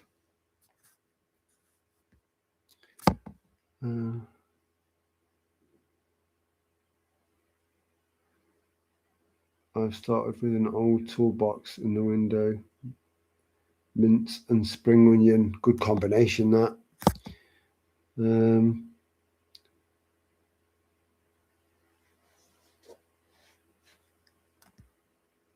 I can't believe how quick. Here, sir. Oh, Jerusalem artichokes. Yeah, they're definitely. So with Jerusalem artichokes, because they grow so quick, and again, this is survival food, but fresh, organic survival food. You don't get better than fresh, organic survival food, because it's got everything you need in there. Well, not everything, but helps towards it, right? So if you get a massive big plant pot this big, and then you put Jerusalem artichokes in the bottom, and then just put loads and loads of soil on top, you'll get these plants growing up that are part of the sunflower family, right? And those the tubers, the root system, thick, significant root system, the tubers of that plant, they take over the entire base of that plant pot.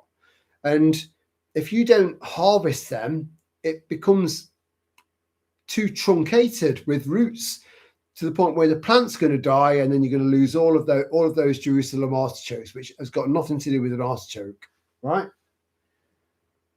So if you're going to grow Jerusalem artichokes, I recommend that you buy these almost felt-like potato growing bags that have got a little pouch at the front that you can open up and then get all the spuds out without having to tip the whole thing out, soil everywhere. Get a potato growing bag, the felt kind. They last longer and they hold the moisture longer. And grow them in there, and then just lift them up, take the tubers out as you need them, take the loads out because they grow fast, and then put the flat back down again, and they'll carry on growing the tubers, and they'll keep coming back every single year. And then come up with your own plant food, and nettles are great for that. And Michael was definitely correct, and a few others with comfrey. You know, you can create your own compost bins as well, using your own scraps and eggshells and bit of extra soil, then more kitchen scraps, bit of extra soil. All of that gets mingled and mixed up with. You can send off for something called tiger worms, which will speed up the whole process of your composter because they're more aggressive. By aggressive, I don't mean, you know, little worms coming out going, fuck, you want some? Come on then. They're just more aggressive with eating and and then shitting and then eating and shitting and just mixing it all up and making it into perfect compost to the point where you'll never need to buy it again. But you need to make your own plant food. But yeah, Jerusalem artichokes, you can't go wrong. You can't go wrong, but they are invasive. So just be careful about where you plant them. If people know that you've got hold of them and you're planting them, and next thing you know, you're getting fined by the council, and then you're going to go to war with the council. Oh, I'm not paying no fine. Fuck you, you know. Rosa, never apologise for spelling. I've said that so many times to so many people. Please don't apologise for spelling. Ever. I can read. We can read between the lines. It's all good. Before I went away on holiday for a week, I put 3 tomato plants outside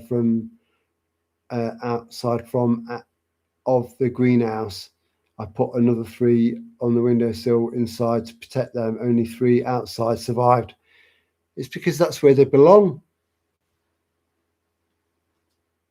You know, they're getting stimulation from insects, and then the insects are getting stimulation from them. Everything's connected. Everything's connected, Michael. They belong outside, and this is why everything. I don't worry about anything that I've got planted in the ground. I don't worry about any of that because it's where it belongs. It knows how to survive. It's when you've got stuff in plant pots, and then especially when you've got stuff inside, it doesn't belong inside. And for the vast majority of the average day, the average 24 hours of a day, neither do you.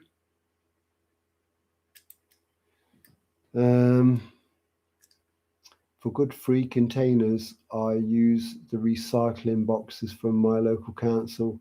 You can order them for free. Oh, we don't get anything like that over Jordan. It depends on what council you're with. Different councils do different things.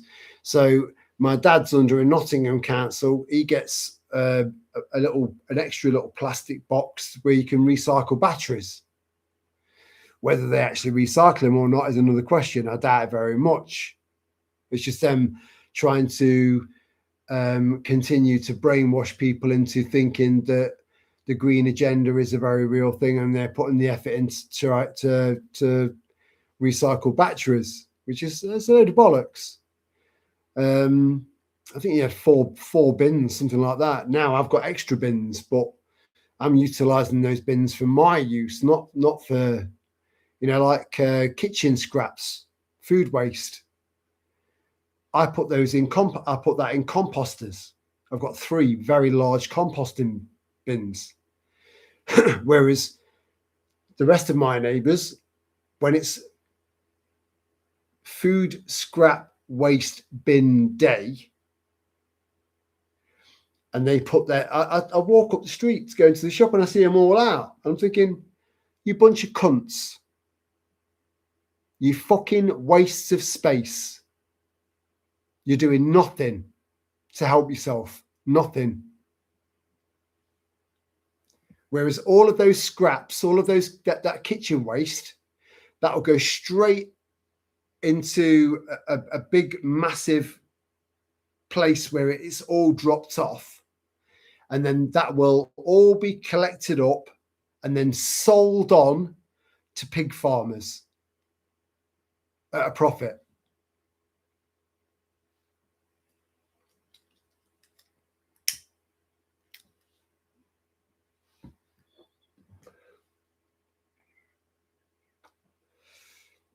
So anyway, we're getting screwed from so many different angles, and so many people just don't see it. It's like, oh, so this is the way it is now. Okay. And then something else comes along. We're going to charge you for your garden waste bin that was in with your council tax originally now. So it's an extra service you've got to pay for on an annual basis. Oh, so this is the way it is now. I really, really, really despise people that think like that. that this is the way it is now. People that just accept this shit, they need knocking out.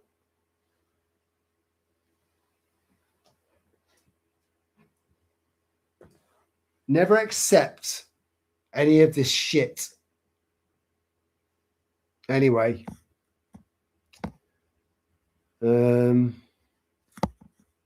but you know, yeah, we don't get anything like that around here, Jordan, unfortunately. That's tough luck with your guerrilla garden, Terry. Sod's Law. Yeah, it is. It is. But most of the things that I planted were beetroot. So once everything's died back, beetroot can continue to still grow as long as we don't have a really, really hard winter, you know, where there's no snow, but everything's white for about 3 or 4 days. Just pure frost. That'll fuck them up a little bit, you know, but they'll still continue to grow and take nutrients from the ground. So the beetroot might still do okay. I don't know. It's been the first year that I've done it on that scale before. So we'll see. I'll have a look in autumn when everything starts to die back. I'll have a look and see what's what. Van Life's in the house. Hello, my friend. You all right, matey? Good evening, everyone. Hope all is well. Yeah, everything's sound, brother. Everything's sound. This end anyway. And I think for most people, we're doing all right. We're doing all right. You share some great ideas, Jordan. Cheers, mate. Yeah, have a look at some of his videos. He does a walkthrough of his garden and he's come up with some like proper ingenious ideas. You know, I think some people are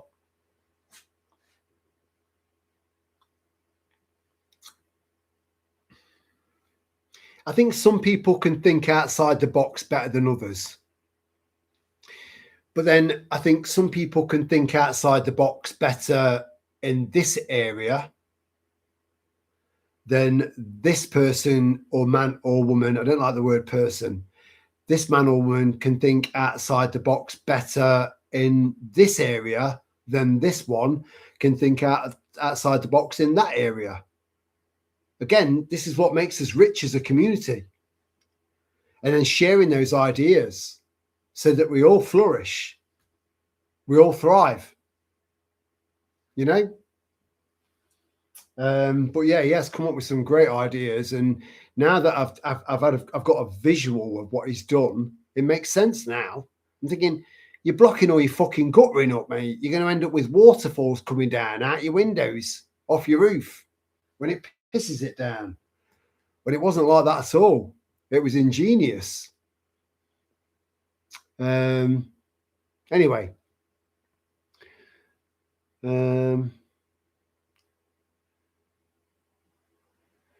Michael, what is that symbol with the little line and then the little cross and then the little A? I don't understand what that is. I've seen it a few times now.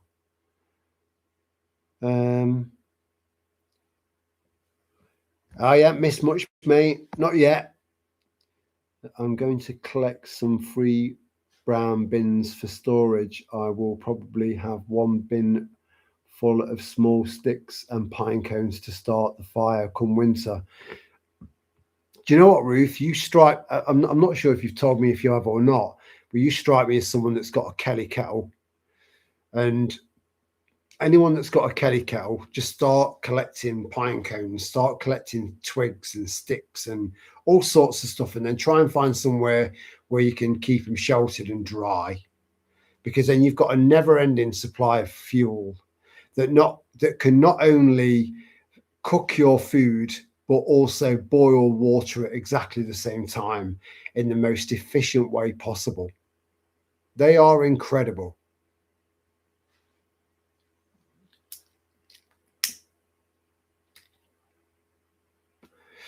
And just like cast iron crock pots and cast iron pans, you can pass a Kelly kettle down from generation to generation. They're designed to last forever. Again, I'm going to do a video on all of the various stoves that I've got.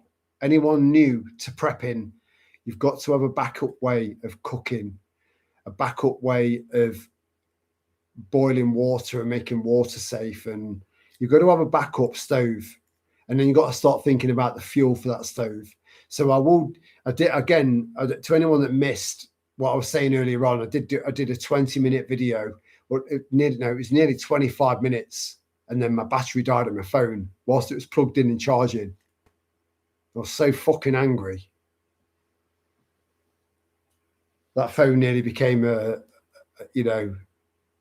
victim. So I'll do that over the weekend.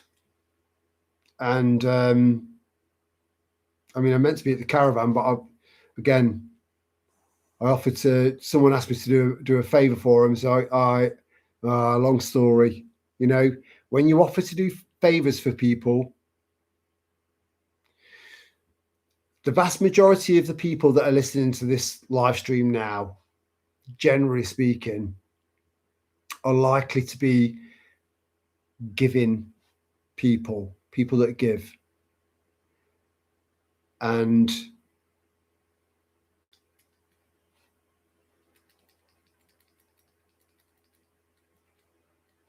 maybe a little bit, you see, empaths, people that are, I think people that discover themselves initially to be empathetic initially are left wide open, right, for people that just want to take.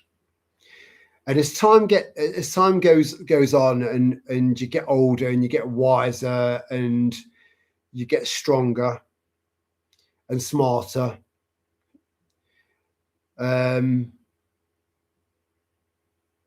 you learn to conserve. So instead of giving to her, him, her, him, her, him, her, to the point where you've got fuck all left for yourself, spiritually, physically, materialistically, right? Because we live in a world of takers. Not all, but more takers than givers.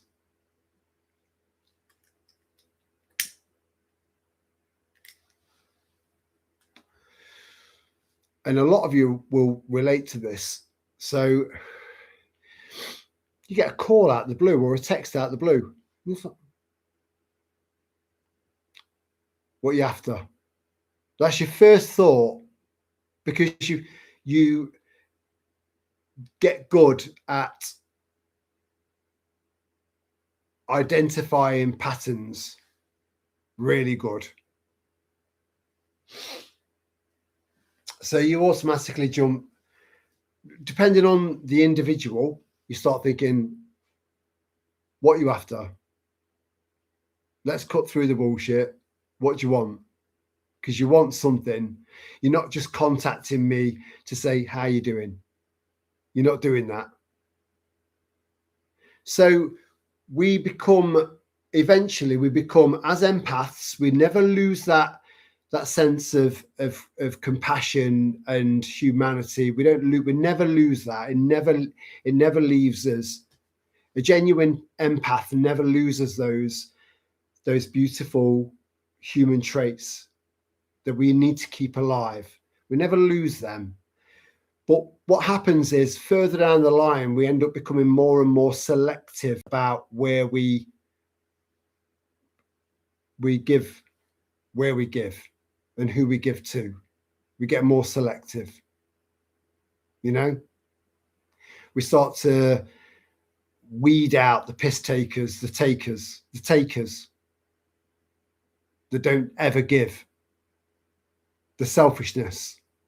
We start to spot those people and we become more selective. And I know that a lot of you will be able to relate to that. And this weekend was an indicator for me. I should have been at the caravan, but I don't want to talk about that right now. There's no need. There's no need. About 2 hours van. I don't know what that meant. Oh shit.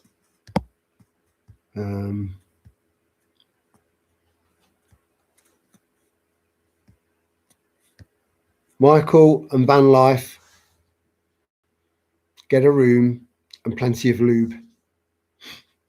I'm so sorry.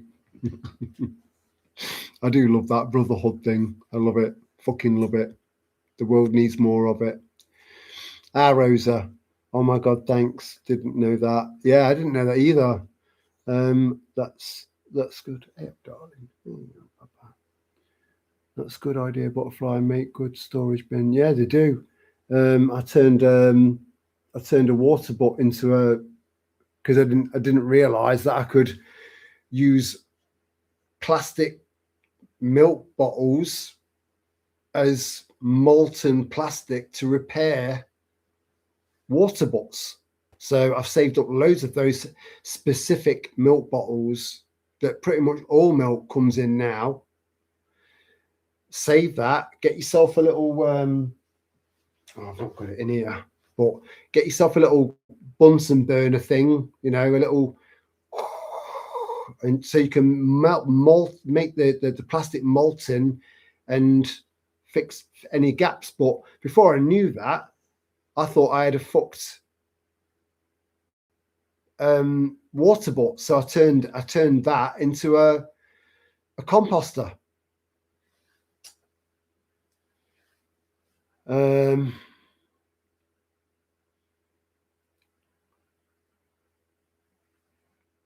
100% GB News, LBC and UK column all controlled. Yep, absolutely spot on. And it's good to see you, by the way. I've not seen you for ages in the comments section or in the live streams. It's good to see you, Al Patterson. Much love. And I've been in touch with Old Man Time. He's okay. He's okay. Because to anyone that's been with the channel for a while, you would have seen him pop up in and, you know, give his take on things. And, you know, nice guy, really nice guy. He's doing okay. He's got his own channel, you know, and I ended up going back into his channel and just saying, hope you're all right. And he's all right. He's just taking a step back from all the doom and gloom and the doom scrolling and all of that. He's taking a step back because for his health, you know. So he's all right. It's nice to see OGs of the channel popping up and saying hi now and then. I love that. I really do. Yeah, but you are spot on there, mate. Anything that is governed by Ofcom cannot be trusted. Don't trust them. You know, if you don't trust the BBC, which a growing number of people right across the country, right across the UK, right across the English-speaking world is believing and trusting in the BBC less and less and less. Trusting and believing in mainstream media less and less and less, and rightfully so. Again, the Great Awakening is a very real thing, a very real thing, a very true phenomenon.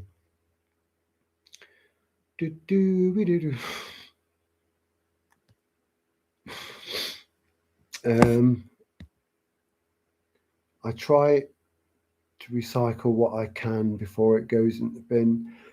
Coffee jar lids make good holders for little plant pots. Yogurt pots to start seeds. Brown cardboard on in garden. Yeah, really good advice there.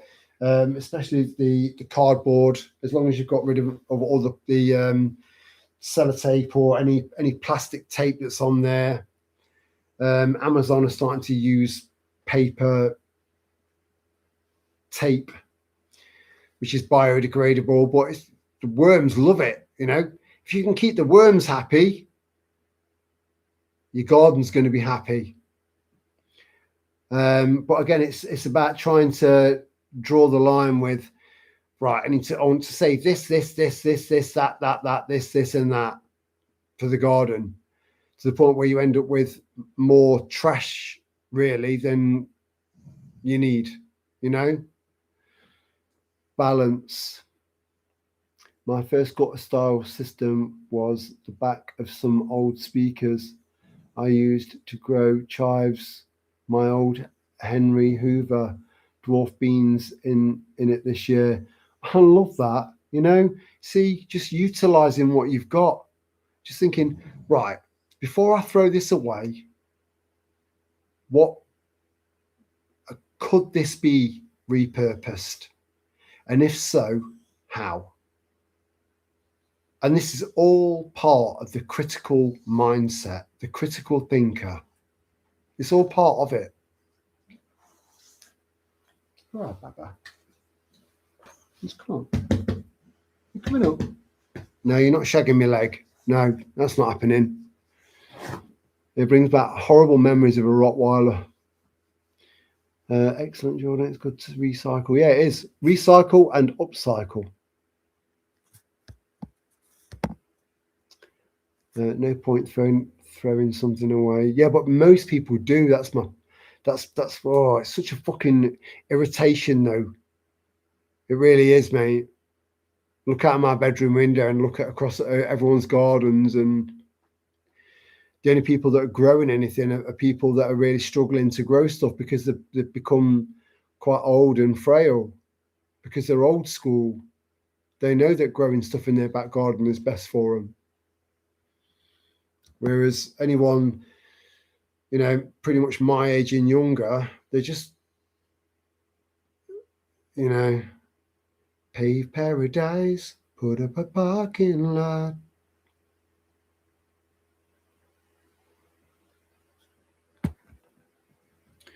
Spot on, Terry. Empaths soon learn that people take advantage of us, so we soon learn to spot them early and disengage. That's exactly why I used to say, Michael, when you get stabbed in the back by someone that's taking advantage of you, so different people will have different interpretations of what being stabbed in the back is, you know, depending on your life experience and the severity of the stabbing, if you like, the proverbial stabbing. But I've always said, leave those knives in there. Leave those knives in your back. Don't take them out. Leave them in there as a reminder, because it helps you grow. And your ability to be able to give and be there for other people isn't diminished. You just become more selective. You get to spot the piss takers. You get to spot the advantage takers. You get to spot them and then fuck them off, turn your back on them, so that you can save and conserve that energy and that goodwill that you've got. That's innate. It's an innate part of an empath, and then concentrate it where it should go, where it's deserved, you know. But don't ever stop being a giver. Just be more selective about where you give. I've been quite shocked recently as to certain people that I'm not going to go into. But again, it's all learning. We're all learning, you know. Got my eye on you now. That sort of thing. No point in throwing something away just to buy something similar from the shop. Exactly. Or, you know, just think, right, before I throw this away, what can I use it for? And again, empty milk bottles, you can graft them on to water butts to seal splits and holes. Perfect. Absolutely perfect. I've done a video on it. You might need to scroll back a little bit and have a look.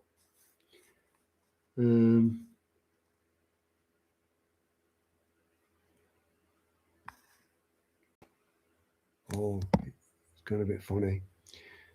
Ah, Sky Girl. Yeah, been there, constantly giving my mental energy, listening to problems, giving them things. I've had to drop many friends as they drain me. I don't get the same back from them. But you know, that's the the torturous part of it, Sky Girl, is that we don't give to receive. We just give.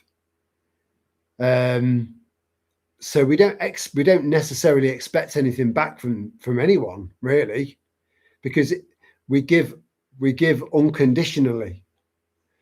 But when we start to see people taking the piss, where they just take, and they just zap you, you know, you start to think, right, well, you've just lost you've just lost a real asset to your life by losing me as a friend. You know that, you know. Um, but again, you know, empathy is a beautiful it's a beautiful thing, and but it is definitely a blessing and a curse.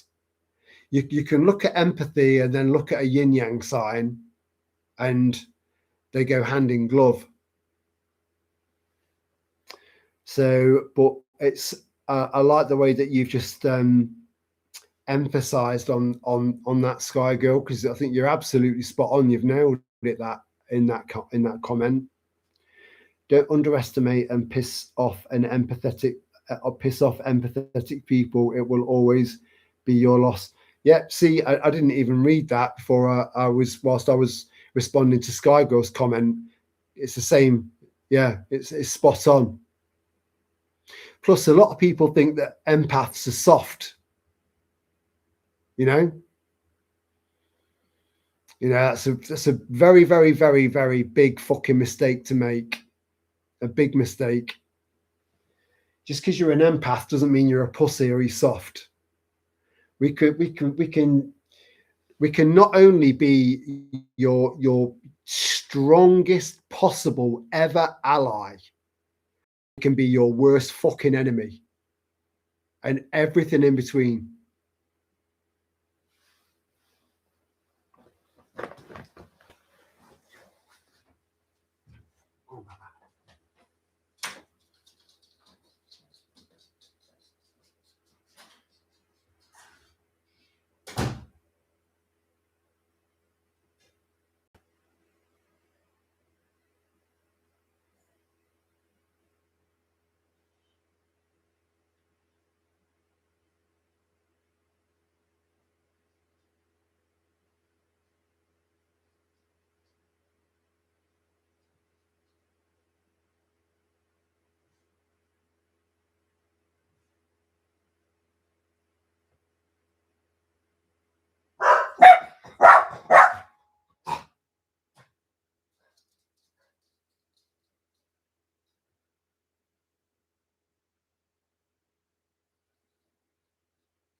Stay with you guys. Girls just want to go out for a sec.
do apologise. But yeah, you know,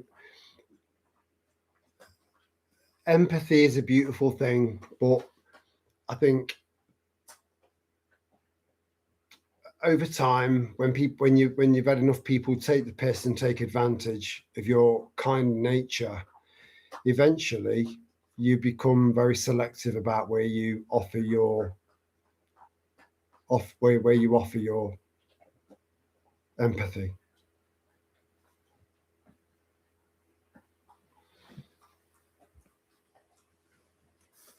And you end up cutting people out of your life. And I've said so many times I would rather walk this journey of my life completely alone. And I mean that. I really do mean that. Completely alone than have people around me that are taking the piss. And I think cutting people that just take out of your life is a good thing. It's the most passive way of dealing with them, because the alternative is losing your shit with them. And there's a sliding scale of losing your shit. One can be a little bit of an argument saying you're taking the piss, fuck off, right up to, yeah, and beyond. Don't let it get to that. But you're spot on there, Michael. Don't underestimate an empath. We'll keep giving until you take too much or you don't give anything back. Again, life should be about give and take, the yin yang, give, take, give, take. If everyone gave, everyone would receive. Everyone. And I do think it's quite possible that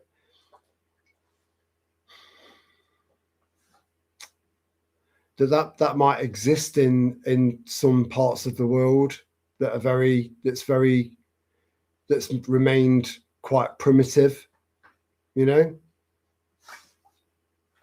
and maybe that's how we were in the past before. Oh, I don't know. I think there's roots of conversation that I could just go right off on a tangent with. Maybe another time. Hold on, Baba. Hold on. Most friends are mainly fair weather friends, unfortunately. Yeah. As soon as the going gets rough, they disappear. Yeah. 100%.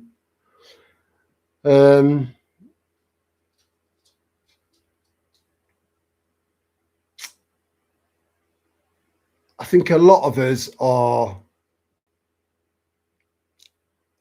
as things going with that, you know, a problem that they've told you about that they're having, right?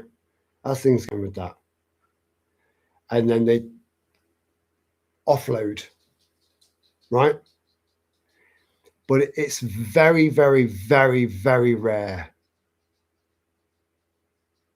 Apart from certain, I think that I've got a couple of family members that I know care genuinely and deeply, but friends wise and other family members,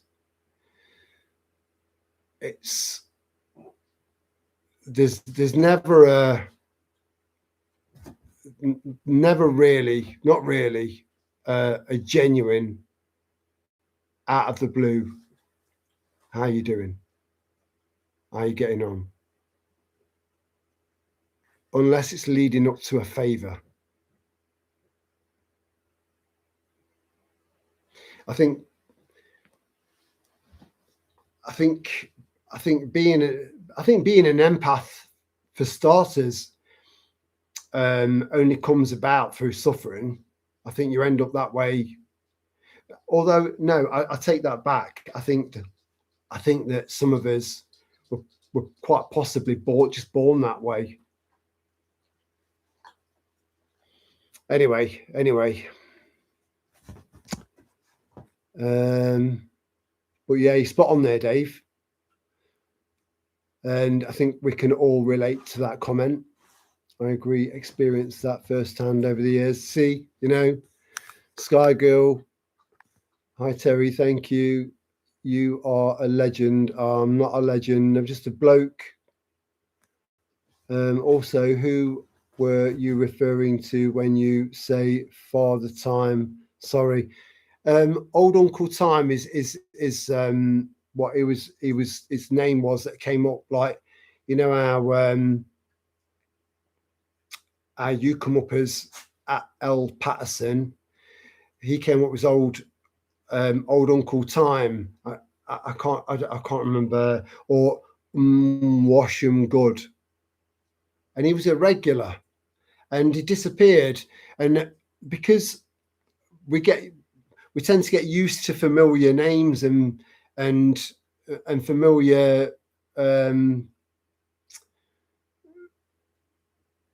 personalities, as close as you can get to a personality through text, if you like.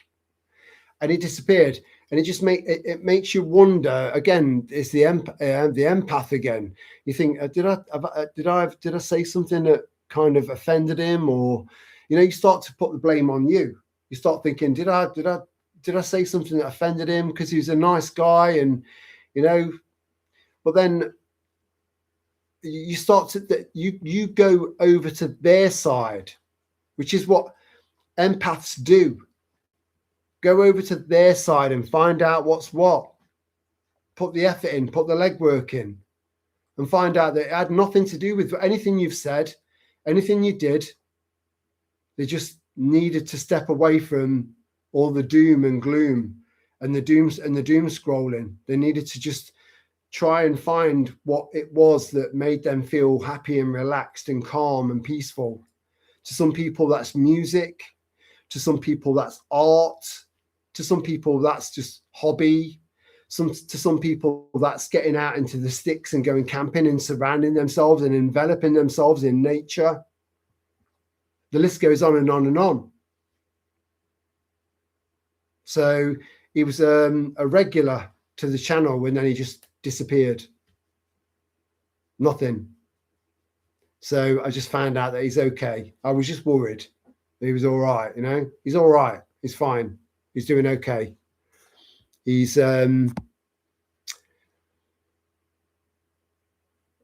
probably going through a form of spiritual healing, you know, but without incense sticks and talking to God and all that. There's lots of different ways of doing that. Spiritualism it's not just one strand of, that's what spiritualism is, as you know. I hope that answered your question, Al Patterson. I do go right in the houses. As soon as I got ill and couldn't give as I used to, everyone vanished like magic. Lol. I have more mates online nowadays. Yeah, you see, when I did that video of someone had stuck a little, like a little printed out sticker with like a thumbtack thing on a tree that said 666, and I posted that, and if that was me, if I'd put that on that tree, I would say, I've put this on this tree. Can more of you please do something like this? Do the same, because it can be less invasive in trying to plant seeds and wake people up than being interpersonal, because you could be too overwhelming for some people. So something like that is very passive. So if I put that on that tree, I'd tell you, I don't lie. I never lie. I don't always get things right, but I never lie. So when you say that you've lost a lot of people in sort of like the reality, the physical realm, like mates that you know that you used to knock about with or whatever, right? They've all scuttled off because all of a sudden you would like to find some balance in your friendship relationship with them. You'd like to find some balance with that, you know, instead of them taking, you don't want to take anything from them, but you want to say, oi, you keep taking, there's no giving, let's find some balance, and they're fucking gone. Because all of a sudden you're not providing for their mental, emotional and spiritual needs anymore. You're not filling that gap for them anymore. So you're no use to them anymore. And that turns out that they just are what they are: shallow cunts, selfish little cunts. So in the video that I did where I came across that little thing, I was saying that you're not alone. You never were alone. You're never going to be alone. We just need to seek each other out. Now, this isn't ideal. I think all of us, all 20 people that are watching this now, if we were all in a room together, it would be electric. We'd feel that, we'd feel it, and then some. But we're trying to just make the most of it. We're trying to extract as much out of the situation as we possibly can in a completely and non-selfish way, because we're not selfish. But we live in a selfish world. Constantly at battle, you know?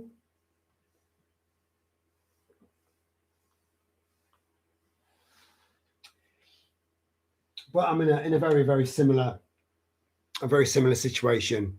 But I do feel lucky that I know that I have got three family members that I know are sincerely there if I need them, and they know that I'm sincerely there if they need me. 3 from a fucking massive family, massive. My mum was one of 8, right? And then all of them had big families. I've got 5 siblings, so all the other 7, they all had big families as well. Most of them had big families too. So I've got a massive family on my mum's side. My dad's side, he had 1 sister with a learning disability, never went on to have kids. And then it turns out that I'm the only, you know, my dad is, I'm the only one that's still got a living dad that's in contact with their dad, because we've all got different dads. It's very, very... So family wise, you know, you can't pick your family. You kind of designated a family, and you can choose your friends, but then you can, as you start to develop into who you're meant to be, that can make what used to be friends around you feel more and more uncomfortable, because they find you less and less and less relatable. Now, that's not a fault of yours, that's a fault of theirs, because chances are you're evolving or blossoming into what you were meant to become, and not bad. You know, again, an empath's not bad. An empath, it's fucking hard work being an empath, because you're feeling everyone else's pain as well as your own.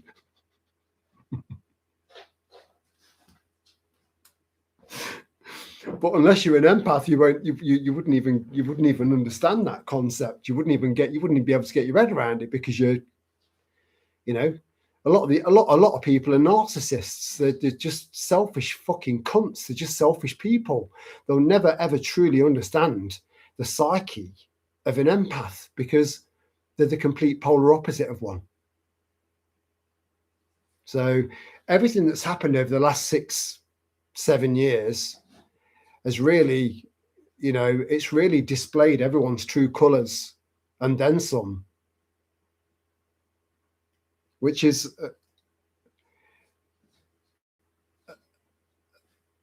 a depressingly good thing.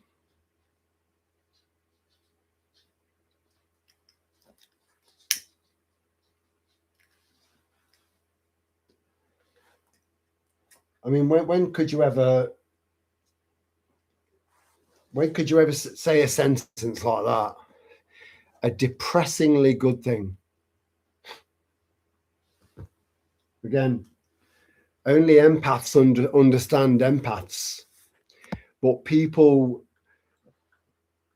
are drawn to empaths because they're just looking to offload and offload and offload and offload, not realizing that we're taking that load,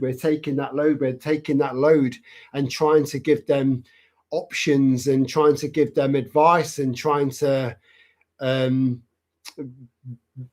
shoulder their burden. It doesn't work in reverse. Not that we want that, not that we're expecting that. Just be more selective. I'm sure you've all got people in mind in your life right now. Don't cut yourself off from everyone. Just be more selective. I would rather have a small pool. I had a massive pool. Massive. Very, very big. It's very tiny now.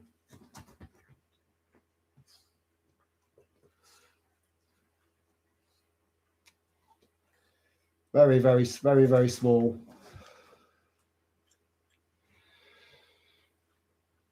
But at least I know what's what, who's who, and that's important.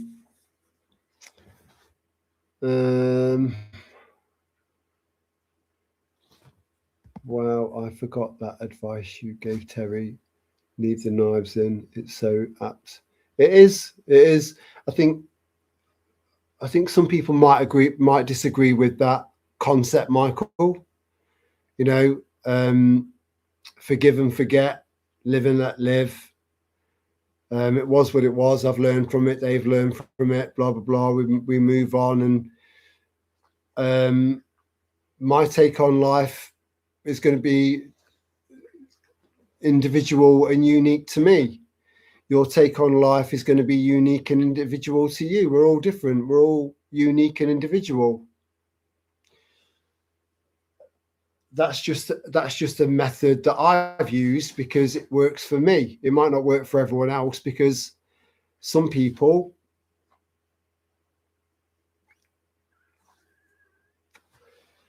you see,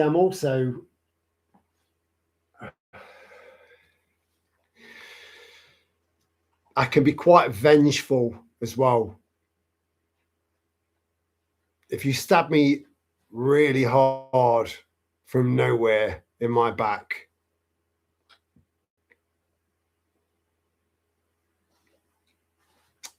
I can be the worst fucking nemesis you've ever had, ever had.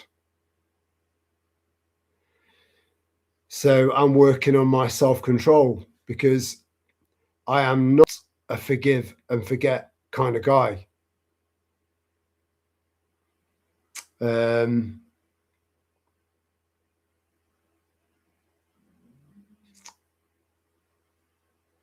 Yeah, that's it. That's it. I don't forgive and I don't forget. If you stab me in the back once, that's it. You're gone. You're gone. I'll turn my back on you at the very least. That's the very least. You'll be lucky if I just turn my back on you, depending on the severity of how bad the stab was. I don't forget. And there's no second chances. So for some people that can be catastrophic, because if everyone had the same attitude as me, they can end up with absolutely no one left in their life whatsoever. Some people, and then live a completely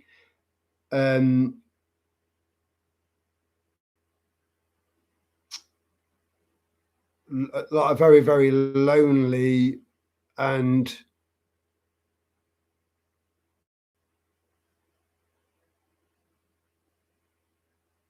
just be completely alone with no one. I'm fortunate that I'm not there. It's shrunk right down, but I'm not completely alone. But then I'm also not a lonely guy. I'm all right. I'm a loner by nature. I think a lot of the people that are listening to me now are loners, and people that aren't loners, people that need NEED in caps, people around them to make them feel whole. I don't need that. I've never needed that. I've never been like that. Never. I think Sal made me feel more whole.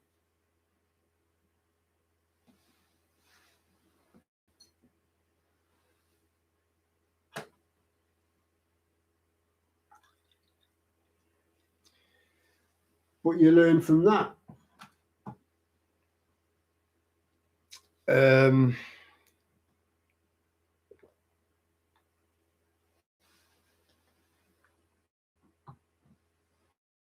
The term as a loner, all my life, I've always been a loner. I've always been okay with my own company. Is alien to a lot of people out there. But the term no man, and that applies to women as well. Again, mankind. There's no womankind. It's always mankind. Woman. There's always man. Like women are less than men, when that's not the case at all. In fact, in most cases, women are superior to men.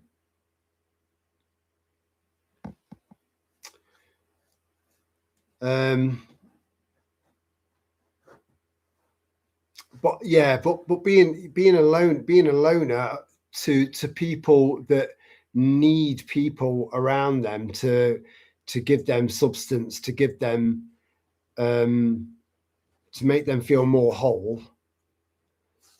They're weaker. They're weaker than loners, because they don't understand. They don't understand loners.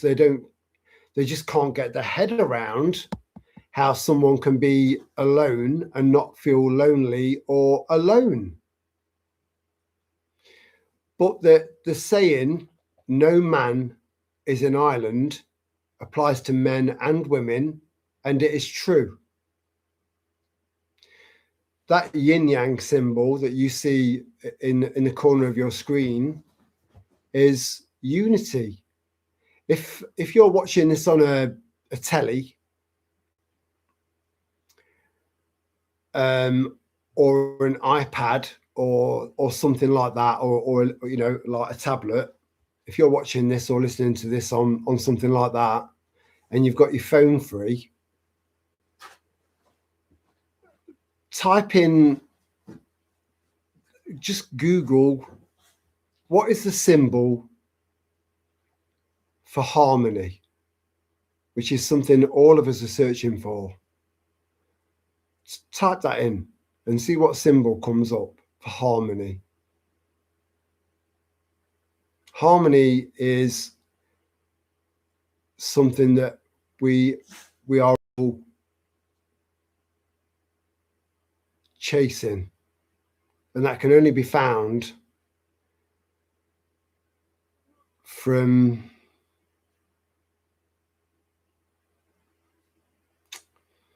oh man, right, let me catch up on the comments.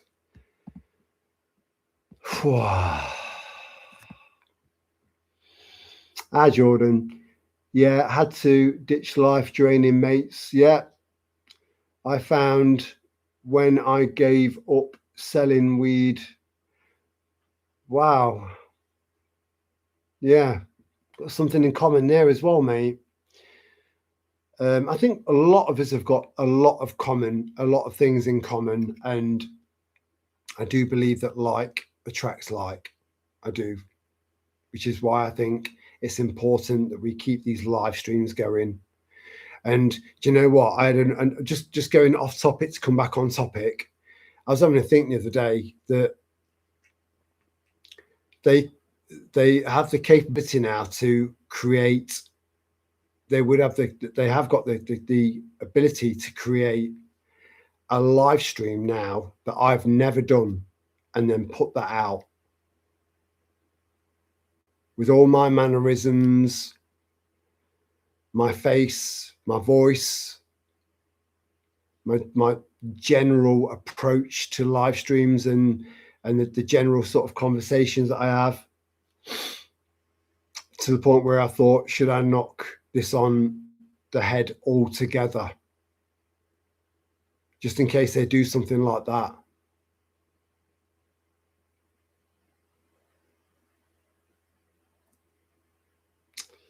But then I thought, you know, weighing it all up, when you really, really weigh it all up, we need to know that we're not alone. We need to know that we can all come together and communicate. This isn't ideal. But then, having said that, we've got 18 people now. Could I stand up in front of 18 people and talk like this?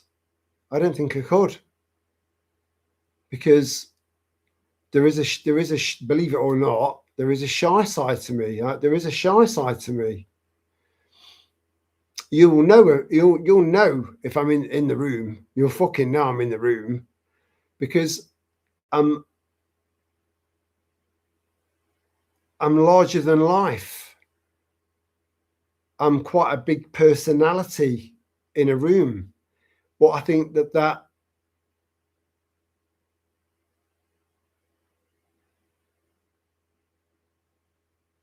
in a lot of cases is because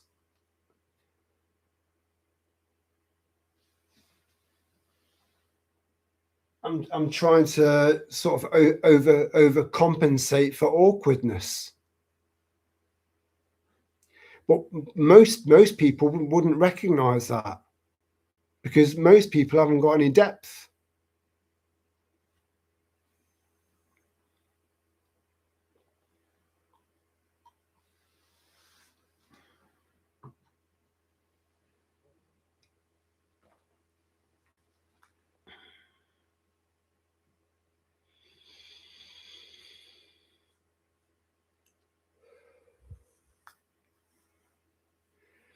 So I understand your point of view there, Jordan. I'm sorry if we're not getting much of a laugh out of this, guys. I'll try and turn this around at some point so that we do.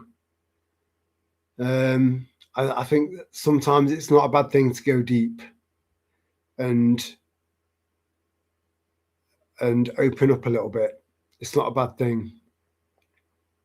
I think, if anything, it's a good thing, especially for men. Because men don't open up anywhere near as much as women do. Again, this is another advantage to tapping into your feminine side. There is a feminine element to every man. There is a masculine element to every woman. Women have testosterone. Men have estrogen, but men have tiny amounts of estrogen. Some have quite a chunk, you know, but most men have tiny amounts of estrogen. Most women have tiny amounts of testosterone.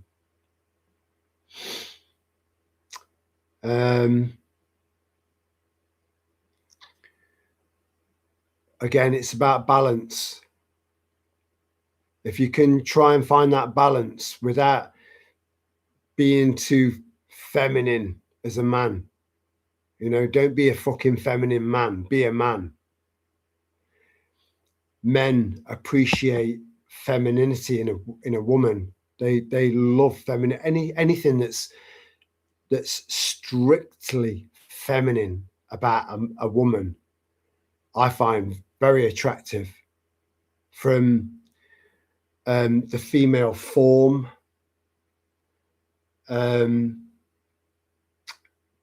to the lack of depth of voice in a woman, you know, that slightly higher pitch, to the way they walk, to the way that they see things,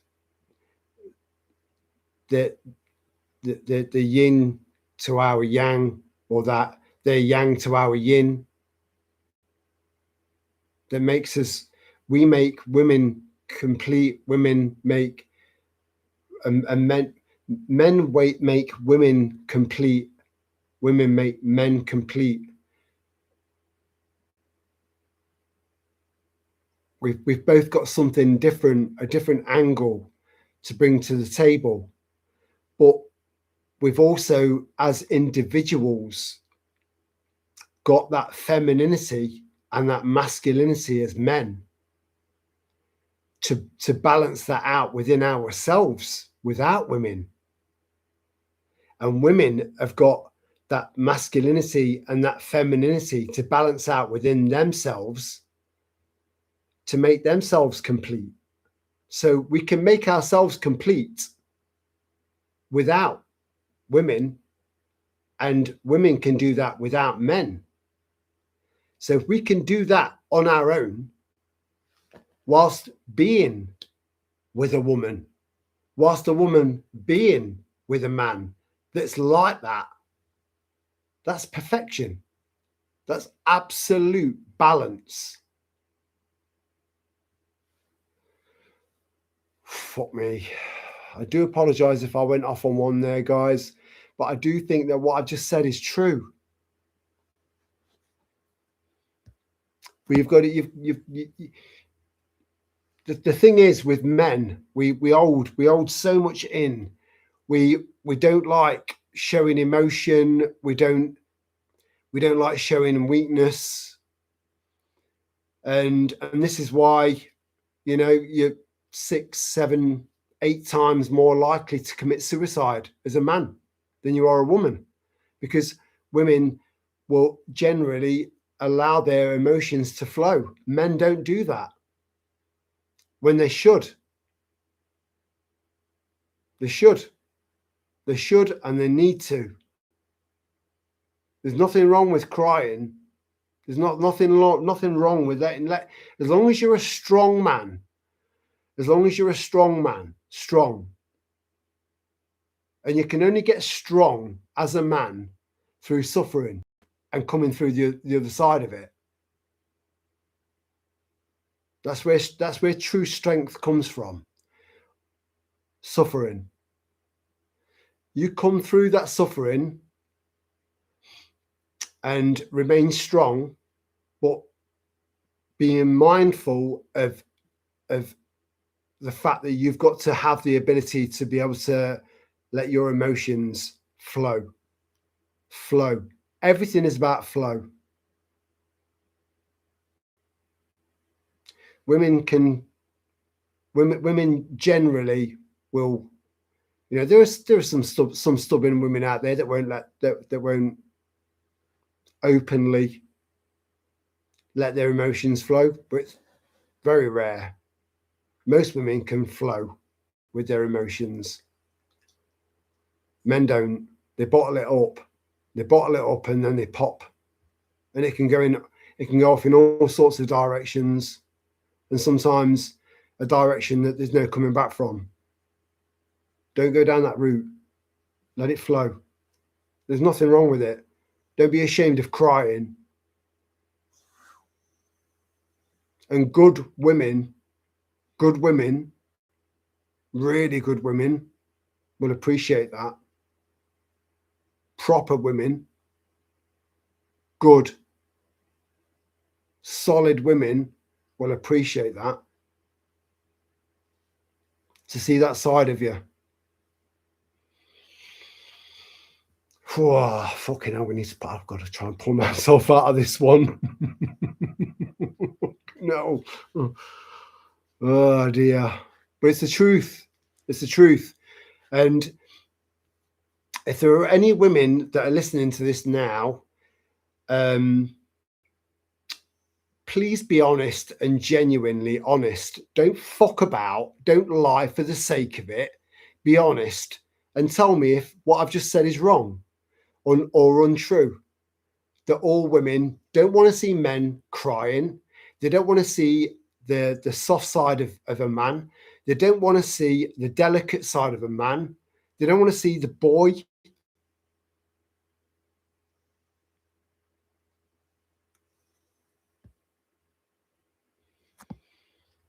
Because we're there for you.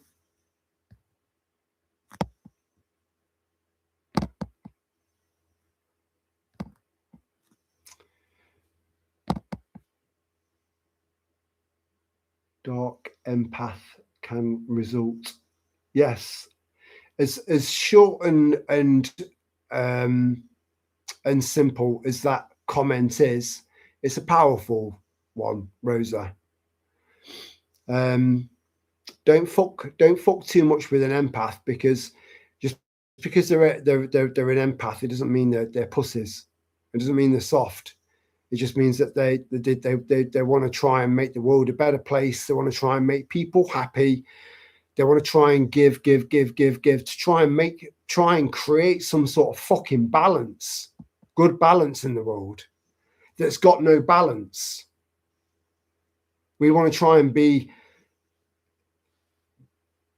the tools that try and come into play to try and compensate for that lack of balance in the world.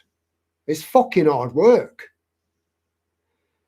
But it doesn't mean we're soft. It doesn't mean we're pathetic. It doesn't mean we're wimps. You know, you couldn't be far further from the truth.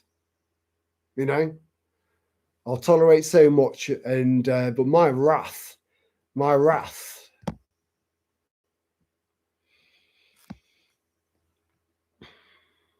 Been helping a mate out with it's just jumped. I do apologize. I will catch up. I do apologize. I just think I think that these are subjects that need to be addressed more now than ever. Right, let me catch up. Fuck me, I'm so far behind. I really do apologize. Oh my god. Right, okay. I'll touch on every comment because I need to make sure everyone knows that I'm reading and feeling your comment. Been helping a mate out with money last month, was meant to pay back last Friday, still waiting. Right, so never loan him again, ever. In fact, maybe even cut your losses, if it's like, I gave him 50 grand, then chase him down until he's dead. If it's 20 quid, fuck him off. Or chase him and make him explain why he's not paid you back when he agreed to. Make him explain.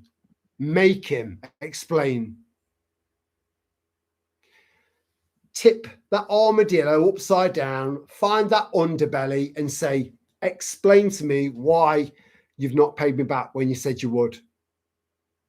And if there's not an acceptable explanation, fuck them off. Yes, it's one less friend you've got in your life. Who gives a fuck? It's not about quantity, it's about quality. Empaths are fair and just, so when they're betrayed, they will expect correction. Yes, I agree with that. Same here. Apparently, the 11th money will be paid back. I don't understand that, but I think that's because I've fallen behind. I call that idiot tax. Idiot tax. I like that. Jordan Law. The amount of times I've lent a mate 20 quid. I know we just said 20 quid. Yeah, I mean 20 quid is like the kind of, it's the benchmark, isn't it? You know, and 20 is cheap to get rid of a leech. It is. I love that, Dave. I fucking love that. 20 quid is a small price to pay to find out who your true friends are. Say no to people as a test and see who is left at the end of the week. As for cash, don't lend or borrow. I agree. But I've got to admit, I agree. I never, ever, ever go up to someone and say, and I never have. I've been homeless. My fucking pride prevented me from asking. There is a mate that did let me sofa surf, but I couldn't do it. I couldn't do it for long. I had to get out of there because I put myself in that position and I had to get myself out of it. It was my fault. I was in that situation. It was I had to get myself out of that. It was me. And you put yourself in a situation like that where you are literally homeless. You get yourself out of that situation. It's very good for character building and it humbles you. But I can't ask anyone. I can't ask any mate, anyone to lend me money. I just can't do it. You know, I'd rather suffer. But then that builds you up, makes you more and more independent, self-sufficient, a born prepper. No dark empath reasoning from me. Just disengage from them and move on. Depending on how big the knife was that went in your back, Michael. But even then, I have got the ability to move on to some degree, but I don't forgive and I don't forget, ever. Feeling like a fucker if you don't, feeling like a mug if you do.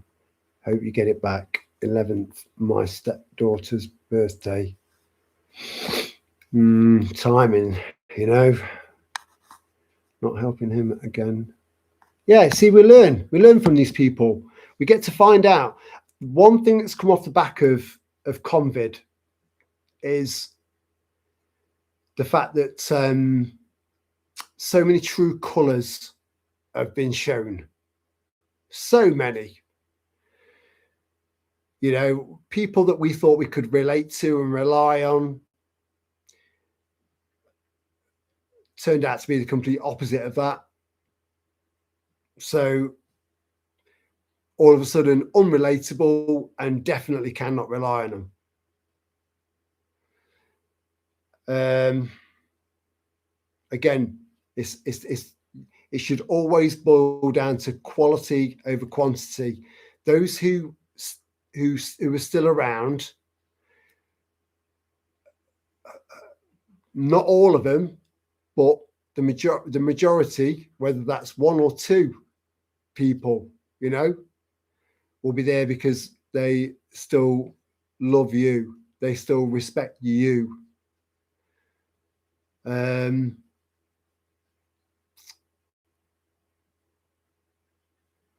It's a constant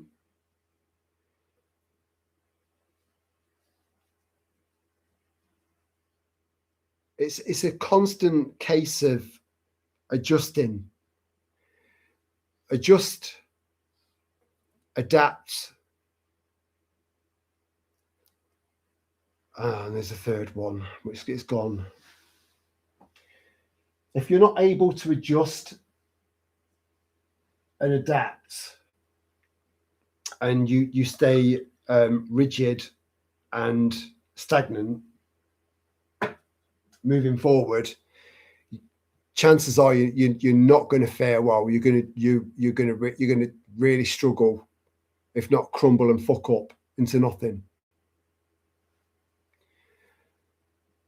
But then on the flip side to that, you also don't want to just cave in either. You've got to stand your ground.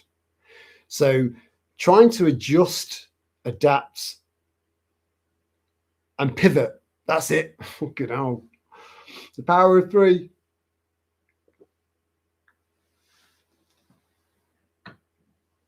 If you're not able to adjust, adapt, and pivot moving forward through these crazy dystopian fucked up times, you're going to remain rigid, and you're good, and you're not going to fare well.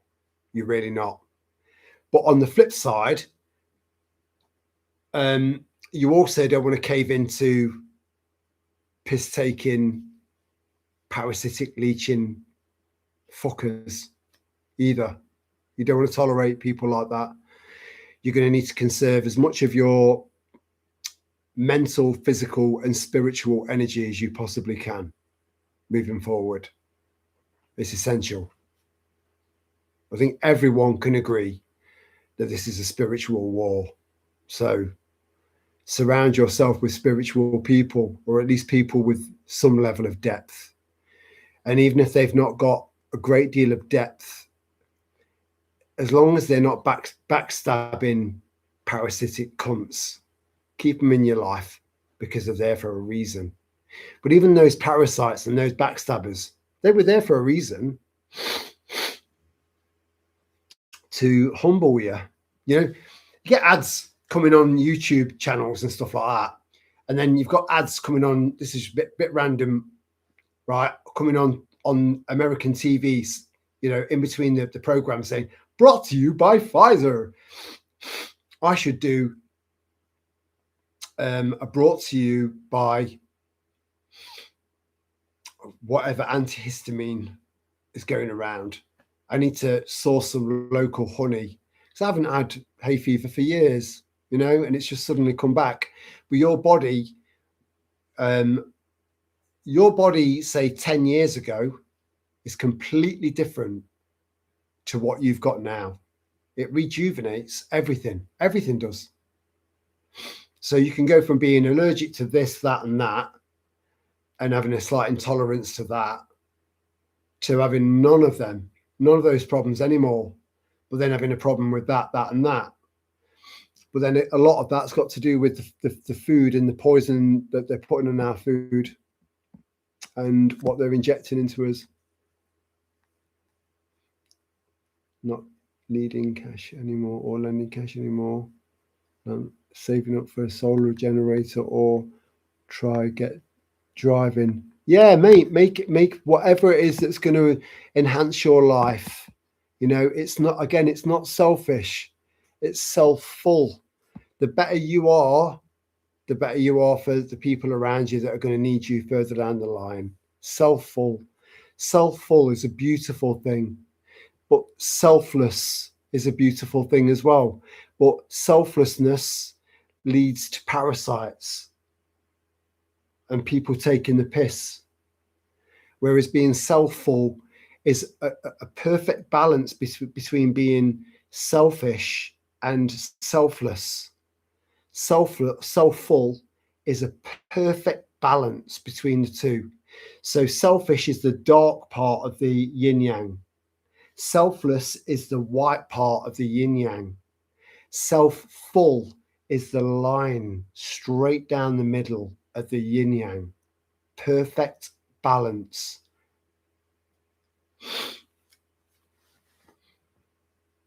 Look after the self, and everyone will benefit around you.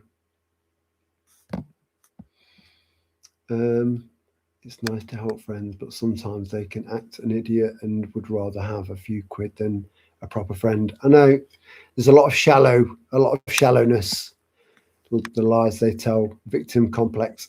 The victim complex is something I don't like. I really don't like that. And I think it's a trap that a lot of people can fall into, including myself. The amount of times, I've sat back and I've felt sorry for myself, when, I've just thought, is it worth getting out of bed today? What's going to go wrong today? Something's going to go wrong today because I've woke up in a good mood. Because I've woke up in a good mood, I know that something's going to fucking happen that's going to bring me right down. So if I just stay in bed all day, not now, past tense, if I stay in bed all day in my 3 meter square, then nothing can happen to me here. I'm not going to get distressed. I'm not going to get oppressed. I'm not going to get angry. I'm not going to get upset in any way, because it's just me, my 3 meter square, and my girls. Nothing can go wrong. And it doesn't, which can lead you into staying in that place. And all of a sudden, you stop living. All you do is exist. And that is a waste of life. We get one shot of this, make it count. I just got a little solar generator, only 300 watts. 300 watts is it's all, again, it's not going to run much, but as an absolute basic, if anyone's going to go for a solar generator, don't go for anything less than 300 watts. Just saying. Save up if you can. But made up with it. Ordering a solar panel next week, had to save up a bit low. Hey Dave, lots and lots and lots of people are really, really struggling right now. It's all about prioritizing, moving forward with a prepper mindset. Just being mindful of being prepared, just preparing. Right, this is almost unavoidable. This is pretty much guaranteed. That's going to happen. Or this is happening right now. That's happening right now. So letting all those things roll around in your head, right, and then think, where do I need to try and focus my money? Any spare money that I've got, apart from food and water.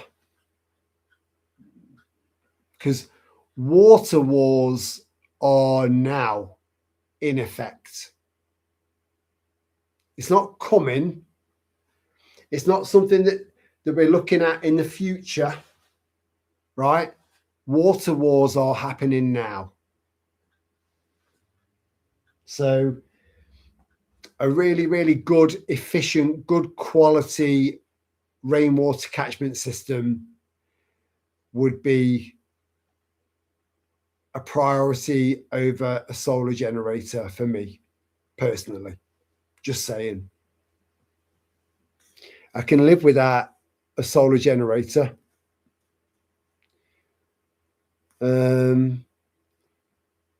Jordan. Yeah, I think he passed most of it. Is what is the wall.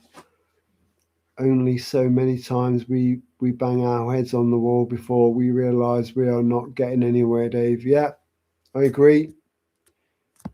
I always feel the electric with all of you in the chat, all at the same time, all at the same mind. Love you all. Just saying, that's beautiful, Michael. Oh, don't get me going. Oh. Ah.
Let me just kill two birds with one stone.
You see, the thing is, I can't see any of your faces. I can't see any, I'm missing out on 90% of your mannerisms and your auras and all of that. Whereas I'm on on camera, so I've got to hold it together. I can't lose my shit emotionally on a live stream. The amount of times I've had to battle, no idea.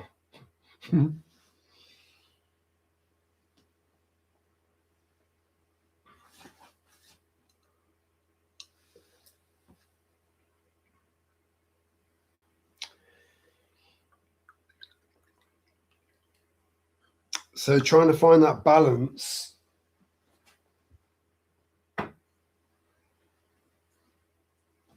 of being very open whilst trying to maintain composure from time to time over you know over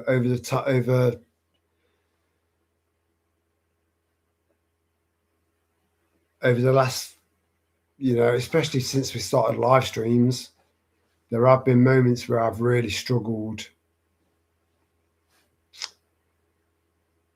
So by that, I'm just trying to show a bit of appreciation there, Michael, for you being very open like that. It's very lovely.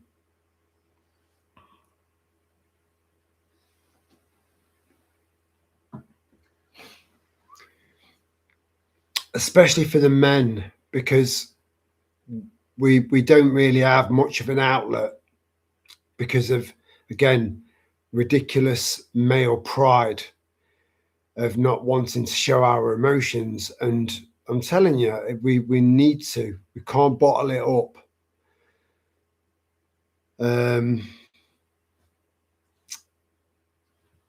but then I feel like I've just shown a bit of hypocrisy for having to leave the room. Oh man. Anyway.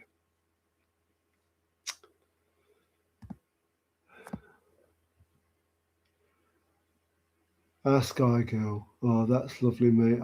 I no longer have many friends. Not many of us do, Sky Girl. A lot of us have lost. What we've done is imagine that, you know, I like my analogies, right? So imagine that each of us are hot air balloons, and they're pretty fucking crap on the ground. It's just a basket with loads of floppy material all over the place. For them to look magnificent, they need fuel to expand and ascend, right? That fuel is knowledge, wisdom, truth, and good people around us.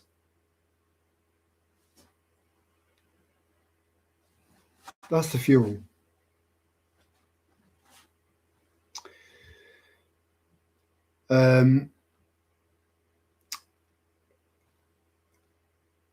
For us to take off. And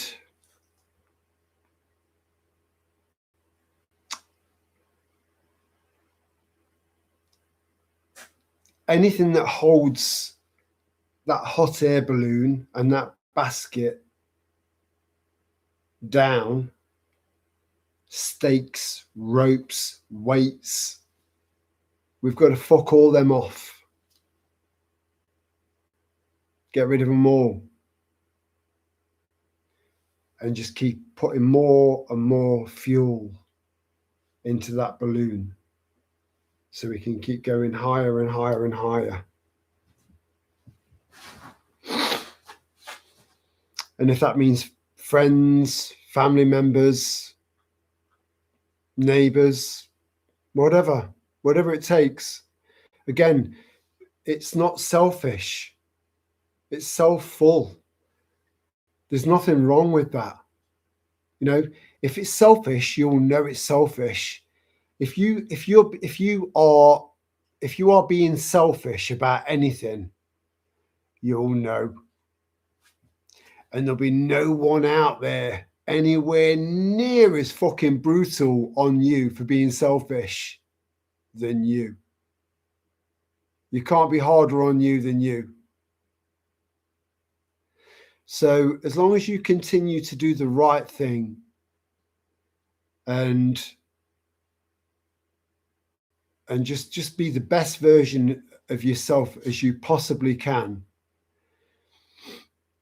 then there's nothing to be guilty about. There's nothing to feel bad about. You know, just do the right thing every single day. Be the best possible version of you. Not the best possible version of you, because then that's a that's not what is me, you know? Just be you. Just be you. And anyone that prevents you from being you, as long as you are innately good, you know, your heart's in the right place. Anyone that stops you or gets in your way, fuck them off.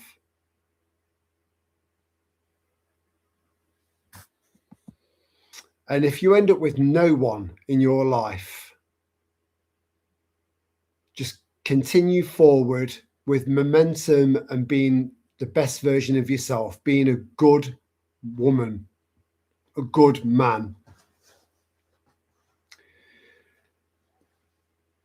People like you will turn up. They will. You see, I don't make promises that I can't keep, but I promise you that will happen. I think it's happening here. You know, I know it's not the same as being interpersonal, but it just goes to show that it does happen. Anyway, let me catch up. The friends that remain are your true friends. Yeah, they are. They are. I need to put more effort in. But I'm a loner. But I do need to put more effort in. I know where and who I need to put more effort into. All right, I understand now, Terry. Pardon the unlegalized pun. But yes, I'm still very here, Terry. Always catch up on your stuff.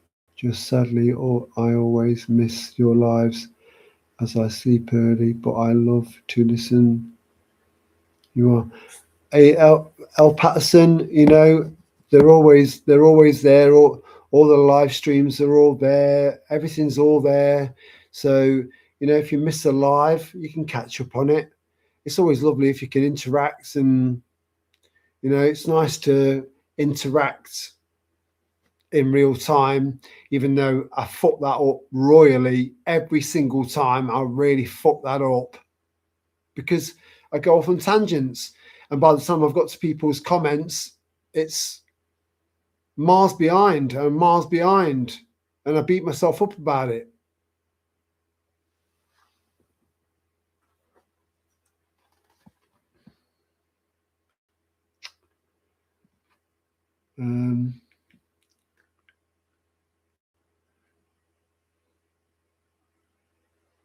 Oh, you've got a fan there, Michael. I think you've got more fans than you think you've got, Michael. You're a good man. Dark empath nemesis. I totally agree with you. No second chances. Yeah. I don't give anyone that stabs me in the back. They get no second chances. That's it. Cut out. And the sad thing is that they've literally lost someone that would 100% take a bullet for them. Someone that would risk their life to save theirs. If you make it into my life,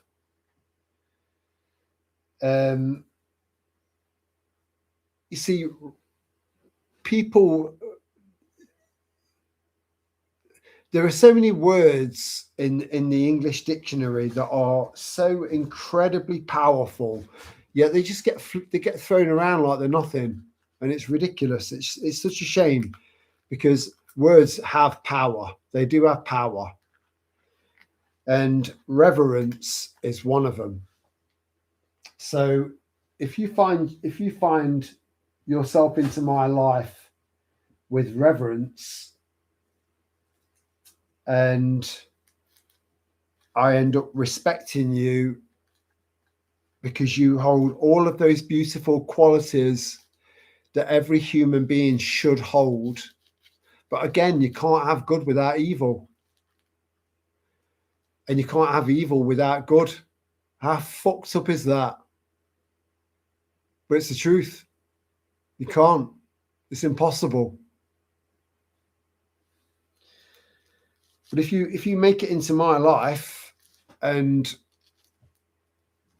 I respect you and I love you, I'll die protecting you.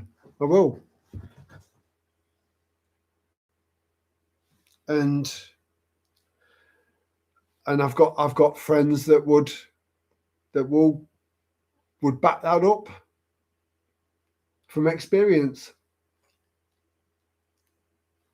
Not that I've died, clearly, but I didn't know what was going to happen. I was just protecting them. But I didn't know how that was going to turn out. But I still protected them.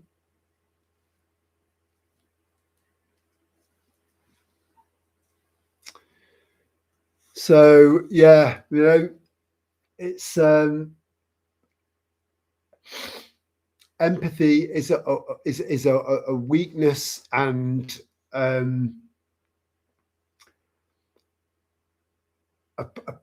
priceless, inexplainable, incredible strength at the same time. I think to be an empath, it's it's it's hard work.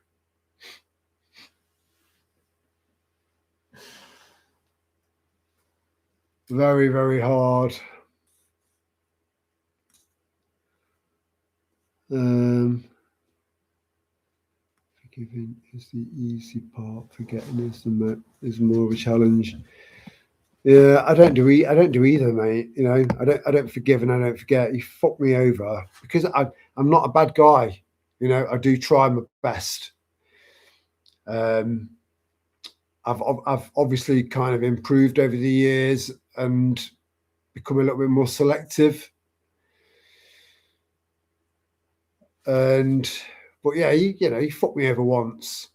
I'll see you as potentially going to fuck me over again. So that's it. You're gone. That's it. You're done. That's it. You're done. But that's on the lower levels. If you fuck me over on a high level, which so far I've not really encountered for decades, but then I think that's part of the growth concept and aspect of being human and being an empath. You start to hone it a little bit, So I don't really experience that anymore, Maybe I've kind of nailed it. Not quite. Actually, I think I have, but sometimes it can get complicated. I don't really want to go into that right now because it's very personal. It's to do with a relative, sort of.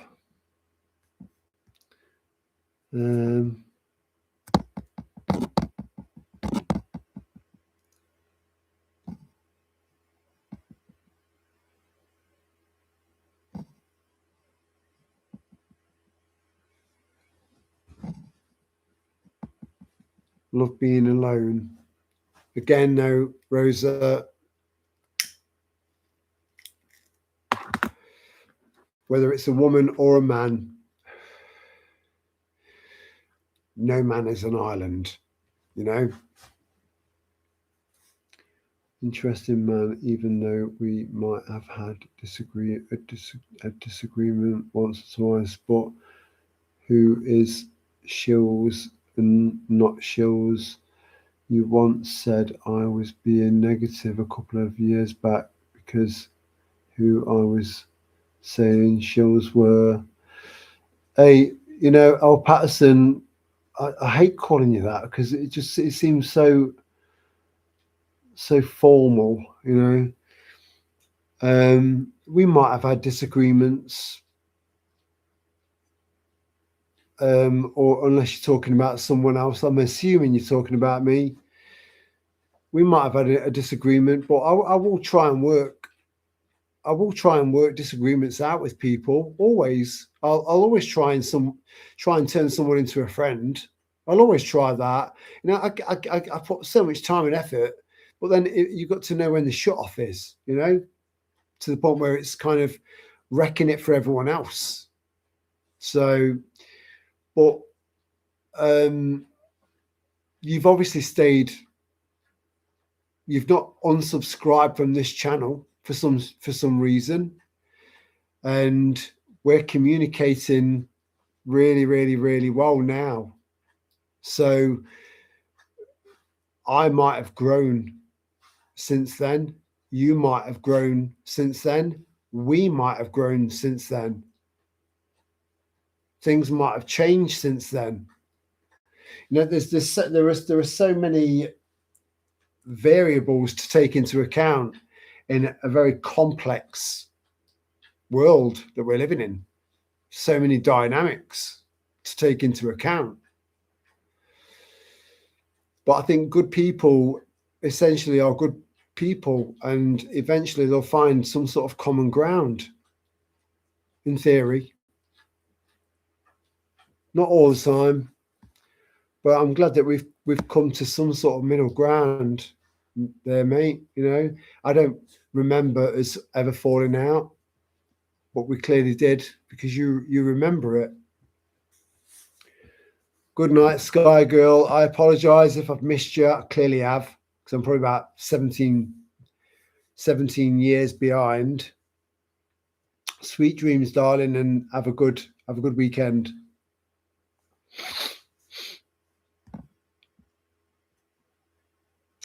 Hello, Mandy, aka Salmistra. You all right, darling? Thanks for jumping in.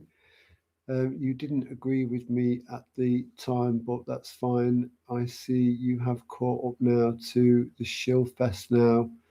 I think was going deep down rabbit holes, though, whilst you were doing the real thing, prepping. Respect.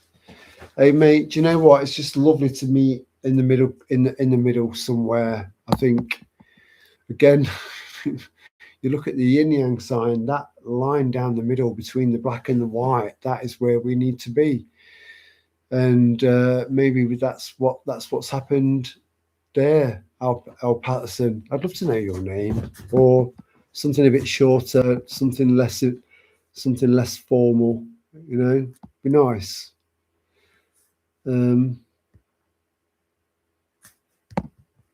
It's just jumped again. I should have a good laugh tomorrow. Going to a cat show with my daughter. What the fuck's a cat show? Going to be naked cats and cats with curly fur. What the fuck? That's quite new to me. I'm not quite sure how to respond to that.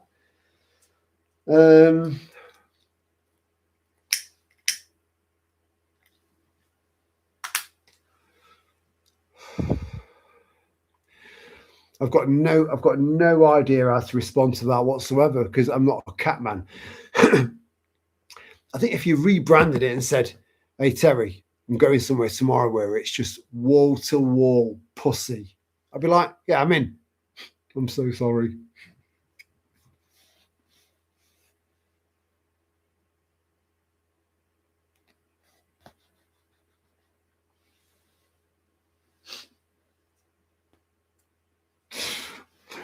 Dave, that was your fucking fault, mate.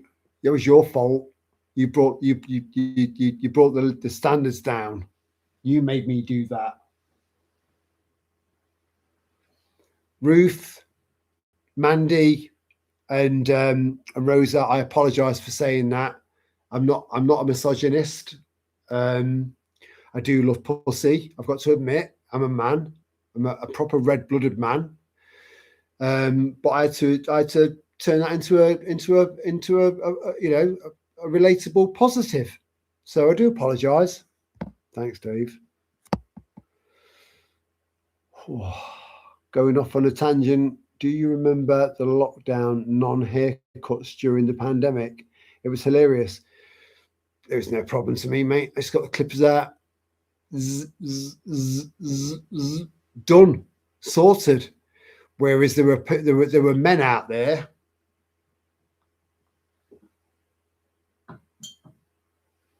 that were literally like this, with loads of hair. Like, oh no, I've got a mullet. Got a mullet. Got a mullet. I've got a mullet. Losing their shit. Oh, I look like who was that? I look like a traditional fisherman or a pork pie salesman. It's on the wrong way around. Is that right? Is that right? I don't know. Who gives a fuck? But yeah, a lot of people, you know, especially people that are vain. I don't like vanity, you know. Um, I've been married twice, and they were both beautiful. And I've been out with some very, very, very, very beautiful women. And you wouldn't believe it because I'm nothing to look at, you know. I think it's because I've always been me. I've never pretended to be something that I'm not. But I've had some beautiful girlfriends, stunning, you know, gorgeous, really, really head turning women, but they've not been shallow. You know, a lot of women out there use their looks as a tool. I fucking hate that.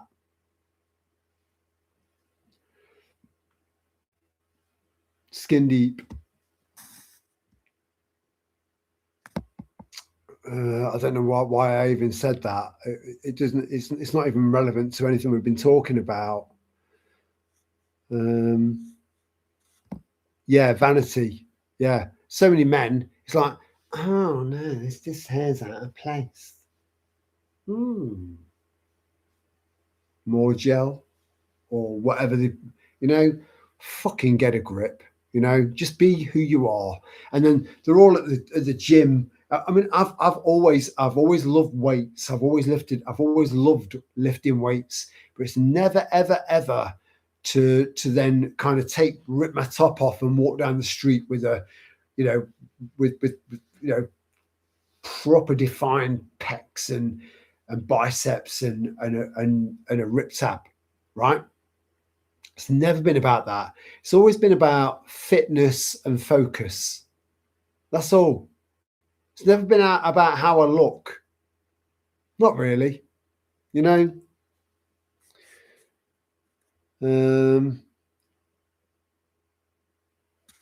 I knew what you meant though, Michael. I know it's all right, mate. And beard, Michael. Stewie grew a beard. It's gone now, though. I stopped dyeing my hair and have kept my Malon streak and not looked back. I would love to meet you in real life, Ruth, because you've been.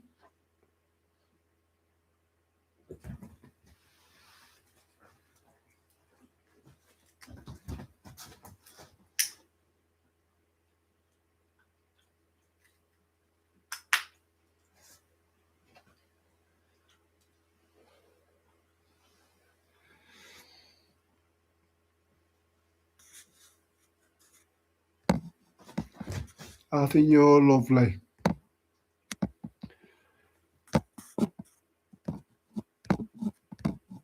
Where are we?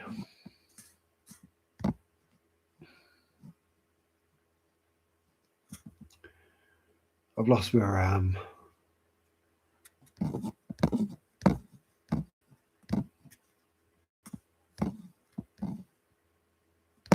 my God, I'm so far behind. And I can't seem to rectify this. It's every time I'm apologetic every single time because I can't stay on top of the comments. And again, this is one of the reasons why I never wanted a big channel.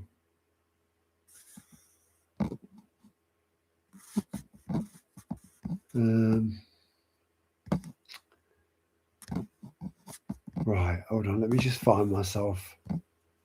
Right, I'm back. Okay. So yeah, one day, Ruth, I'm determined to track you down and give you the biggest fucking hug you've ever had in your life. Good night, Jordan. And I know that you're probably not even listening to me now because you've already gone to bed because I'm so far behind. I apologize. But thank you for interjecting and being part of this. It was crazy times for sure.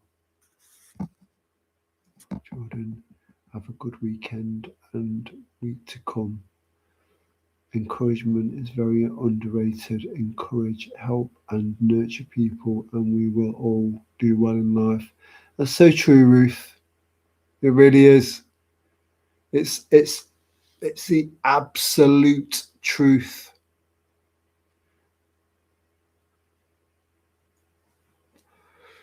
You see, today I learned another chunk about religion, and I was going to bring that into tonight's live stream, but I'm not going to bother now.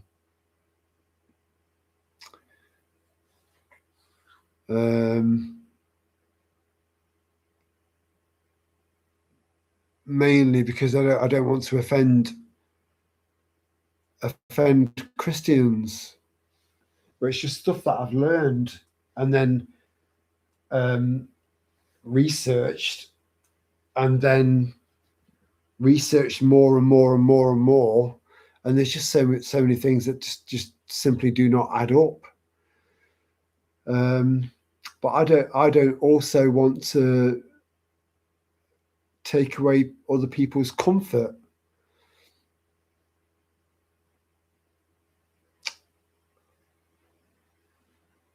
But honesty always gets in the way, you know.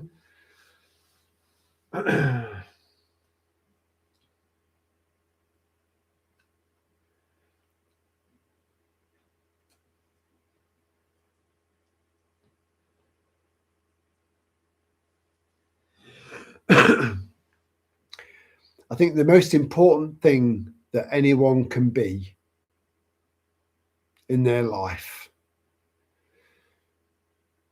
at all costs, no matter the cost, no matter the consequence,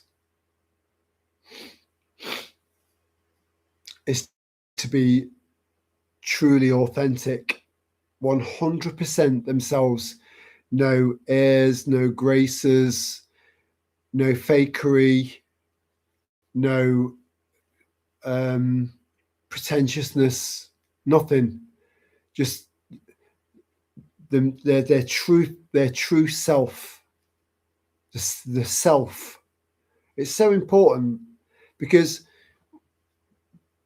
as a result of that, you'll find people around you that are around you because of you, and you'll be around them because of them, the true self. It's so important that we maintain our true self. That you don't pretend to be anything that you're not, ever. Because if you're pretentious or fake in any way, people like me will see it. Will see it straight away, and you'll have no respect. No, there'll be no true respect. There'll be no you'll have no genuine love. You know, and love is so important. There's such a lack of love in the world, or is there?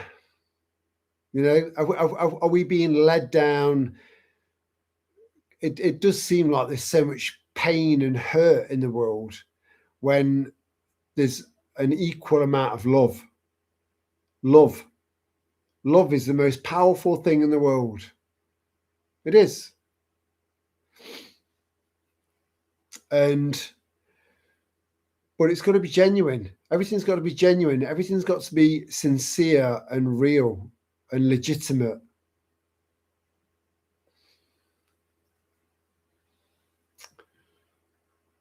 You doing a video on the willow harvest made me be cool to see it dried and capsuled. Yeah, you know, that is, you might have given me an idea for another another supplement, a 13th, or oh, a 13th supplement. People see the number 13 as an unlucky number, so I could end up making a supplement with white willow bark and making myself desperately ill and killing loads of other people in the process as a result of one video. God.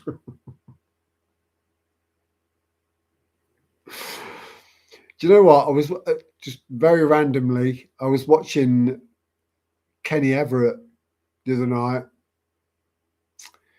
and it really lifted me up. I was feeling a bit low. Again, you know, I think so many people, I do think there are people out there that have watched live streams and videos and just stuff in general on the channel and have probably questioned my mental health. In fact, I'm sure of it.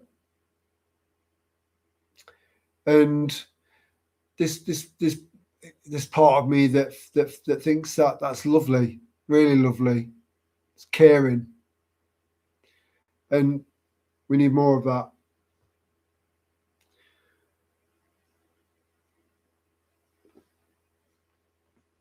But just know that I'm all right. I have my low days. I have my good days, just like you do.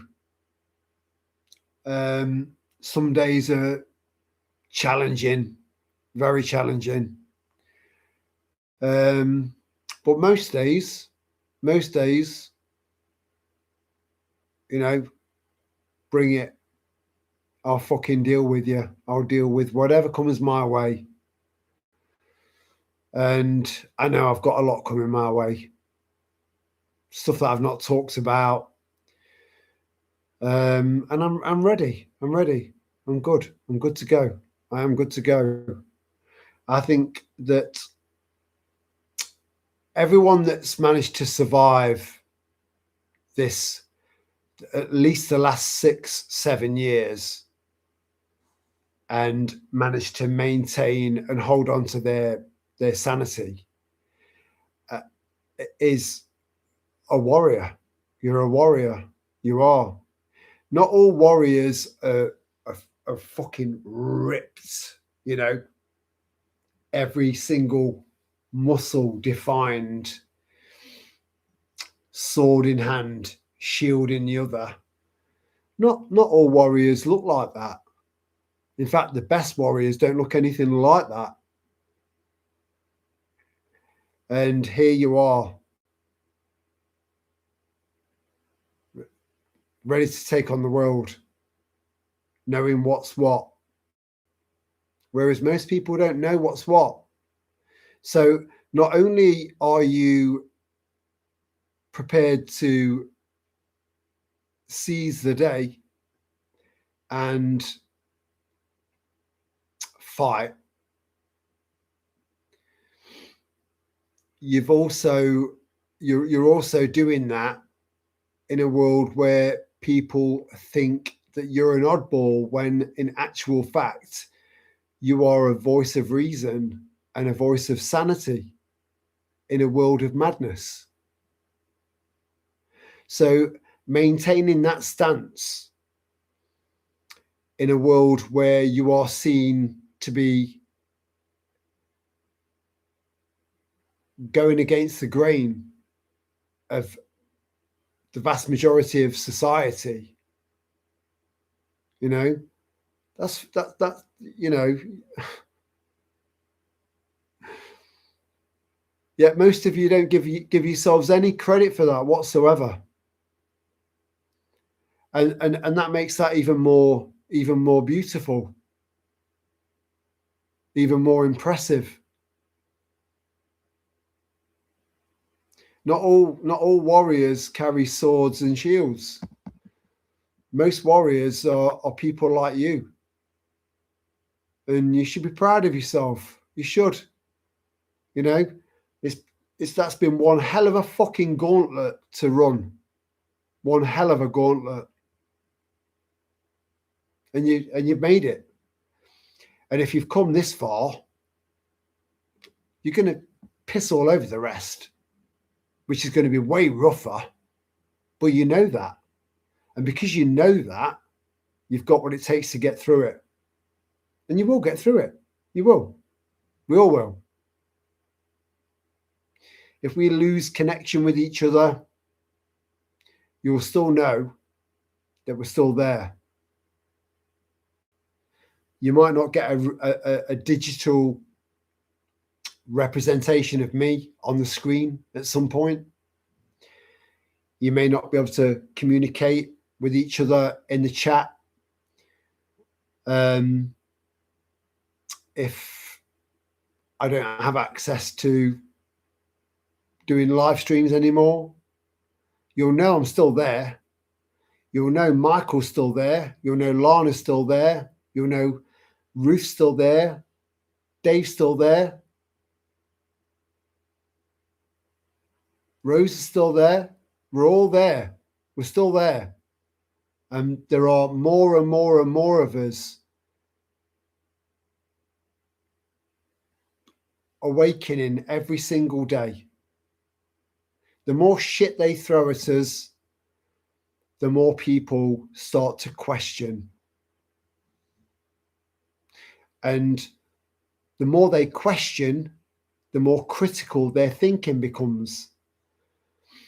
We need a world full of critical thinkers.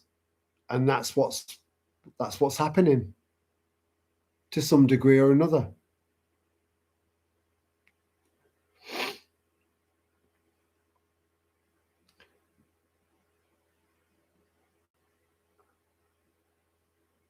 With the shits.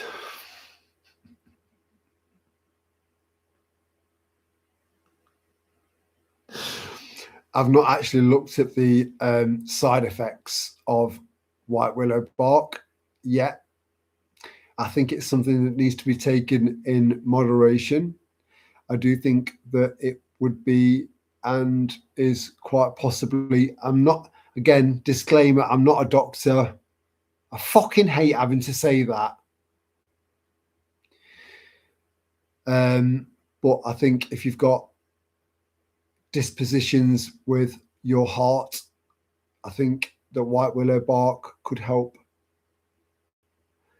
along with hawthorn tincture. Again, in order to move forward, we've got to go back. Nowhere. So tall now, but I can't keep it. What's that? I've got a white willow plant. What's a white willow plant?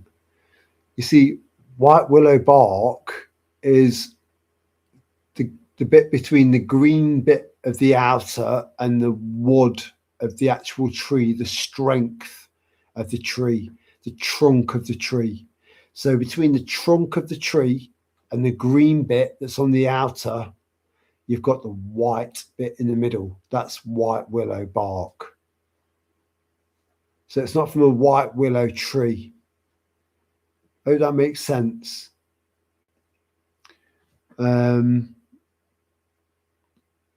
But willow trees are just so beautiful. They just drape. It's a little bit like the tree in Avatar. That was where the inspiration came from. Capsule 13. I like that, Michael. I like that a lot. It's a bit dodgy. I've got all of these supplements that will make you fit as fuck and healthy, and you'll feel it. But there's this one capsule. Take it at your own risk. Almost like the blue pill, red pill thing. Maybe when you wore the wig, everyone is mad, Terry. Yeah. What is normal mental health? As long as people aren't going around bashing people with a baton. Yeah, I totally agree.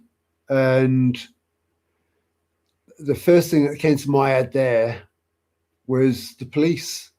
The police are making rods for the. You see, this is a term that our age group is familiar with.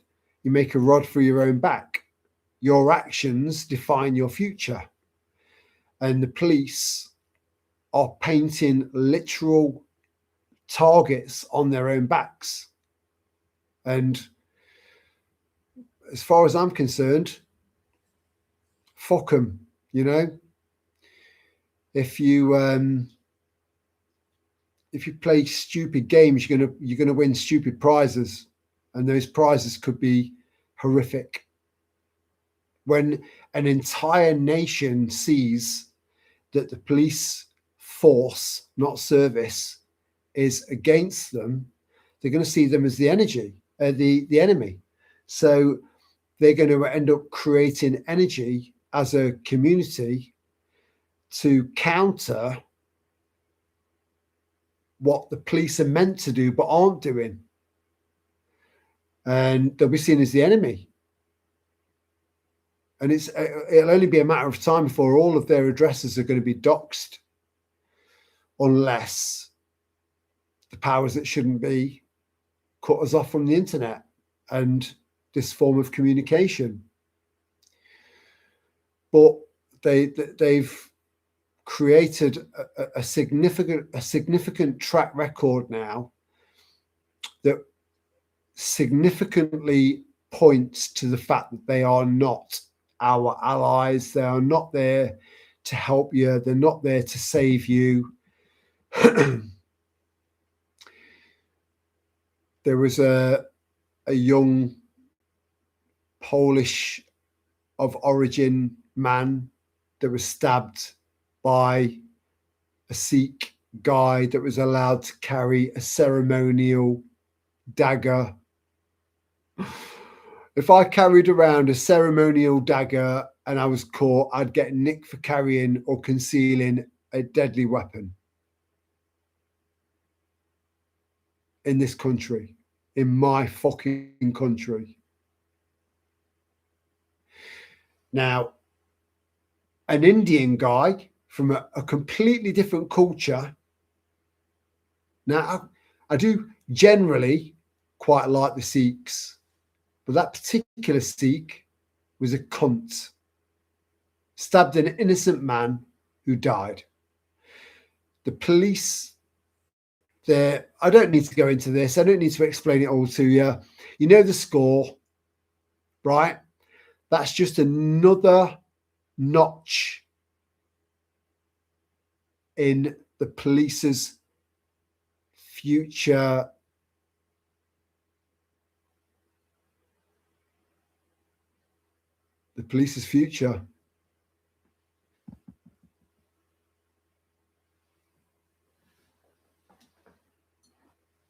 If you continue to do the wrong thing and stand on the wrong side, and you don't protect your own people, then your own people will rise up against you and they will fucking destroy you. And that's what's coming to the police. It's inevitable. And they deserve it. They do.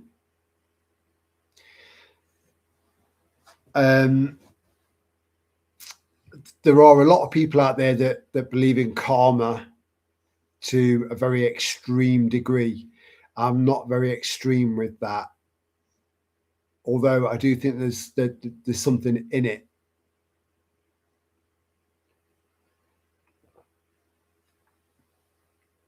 The whole what goes around comes around thing. And if you don't look after your own, I look after my own. When it comes to people I care about, you know, my limit as far as taking care of people I care about, my limit is death. Whereas the police, that's what they are meant to be about, to protect their own come hell or high water, to the death. And they've just failed and failed and failed and failed, but they were set up to fail.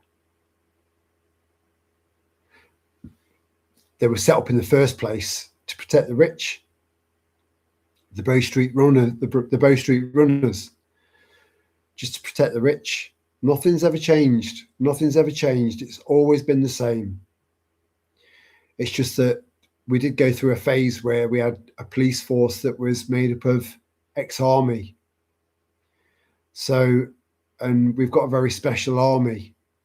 Well, we did have. I don't know now. I'm not sure. I'm not sure.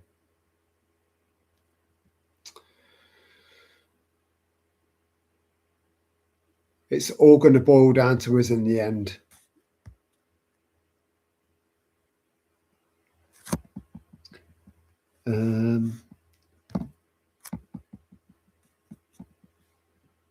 Get a Discord group, mate. Mate, I can't get into Discord. I'm banned. I'm not able to set up a Discord account. This is what I'm saying. You wouldn't believe the technical issues that I've had as far as technology and platforms are concerned. You wouldn't believe it. If I wrote every single thing down and then said, look at this, you'd go, You would. People think I'm paranoid. On top of the fact that Discord is owned by Google. You know, Google is a cunt. The thought of Google, all of its premises, all of its offshoots like YouTube and Discord, all of its buildings, everything anything that Google has got its fingers into, you know, its tentacles into, the thought of all of that burning down to the ground, right, makes me twitch down there like a semi. It does. I would love to see the end of Google. And Google owns Discord. So I've not tried to get back into getting another Discord account because this is my limit in regards to having anything to do with Google. You know, fucking despise it. And you should too. But I understand where you're coming from, Van Life. I do. It's those who think they are normal we should worry about. Critical thinkers keep themselves in check. Yeah, they do. Yeah. You didn't need to. Again, Rosa, you didn't need to correct that. We all read. For future reference, everyone, if you make a fuck up in your spelling, don't correct it. You don't need to.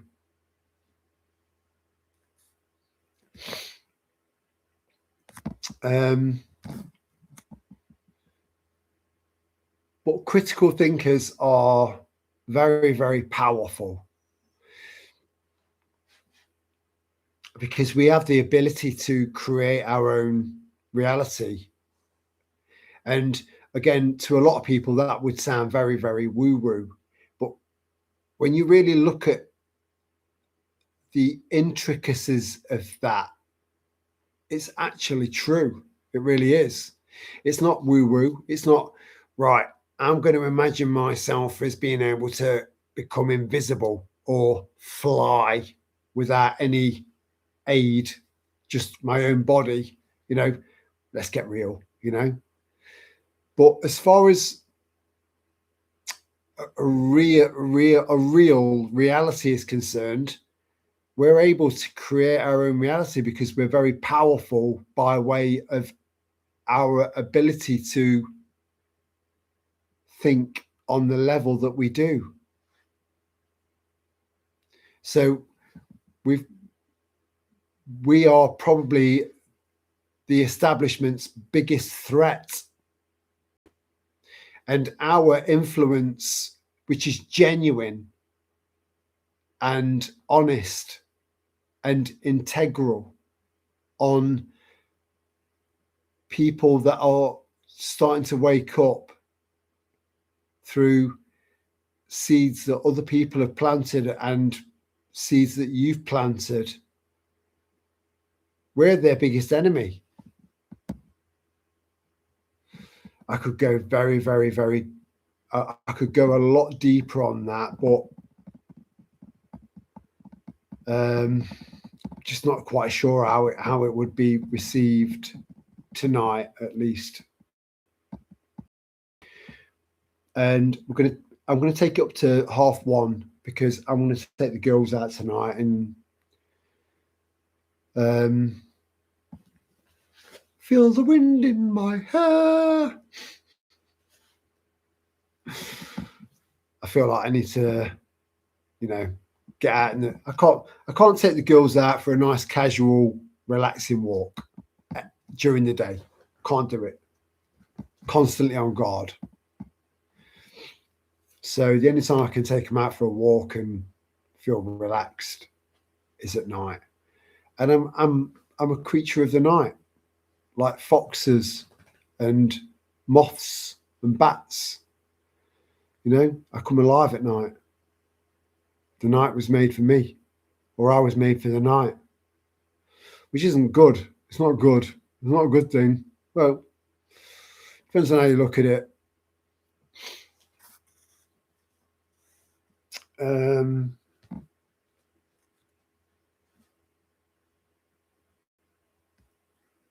Thinkers again, another error. Oh yeah. So yeah, I know what you're saying, darling. So true, mate. If we all lost contact, we know we're all still out there. Exactly. We've proven that.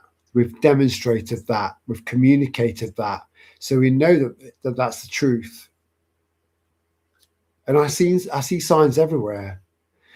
And as long as we keep, we've got to keep talking. There's a Pink Floyd track, and the most powerful lyric in that song was, "We need to keep talking."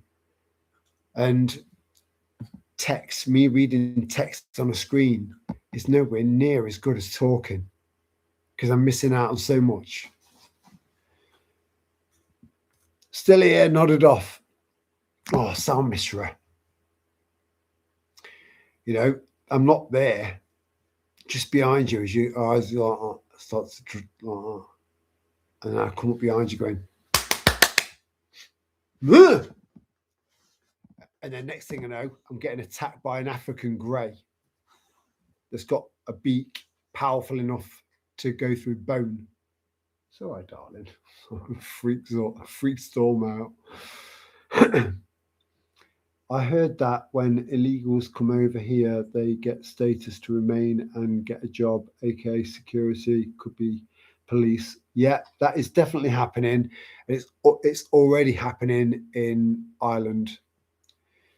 But they have been given jobs as police. So being given employment before they've been given status as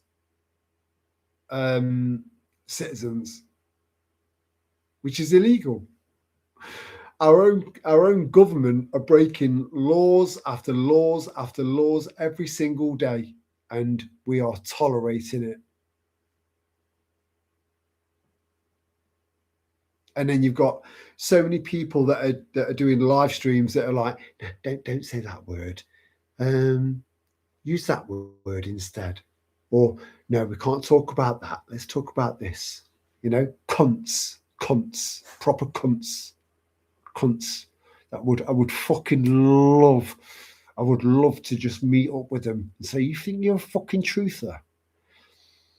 You think you're doing the world a favour? You're a fucking pathetic little cunt. That's all you are. That's all you are. Pathetic."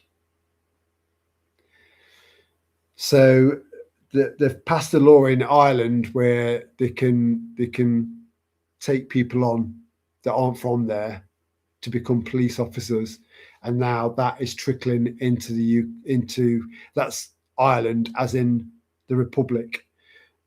That's now trickling into the UK, which will mean Northern Ireland, Scotland, England, and Wales. Can you fucking believe that? But to me, that means nothing. As far as I'm concerned, they'll go down like anyone else will. And everyone needs to have the same mentality.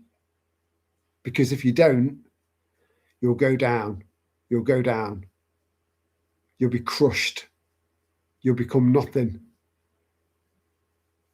And on your deathbed, if you make it to one, you'll just be filled with utter regret and remorse for doing nothing, for being a pathetic cunt. When, in actual fact, if you're smart and intelligent, which gonna go how can you go down there's certain routes of conversation where it's like that sounds really racist, but it's true, you know. If you just stay clever. What's an old school term? Box clever. Let me just make sure that that's the right term.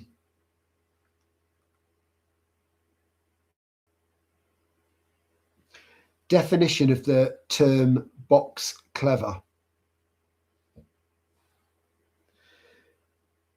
The British idiom box clever means to act smartly, strategically, or even cunningly in a difficult situation to outsmart someone or gain an advantage.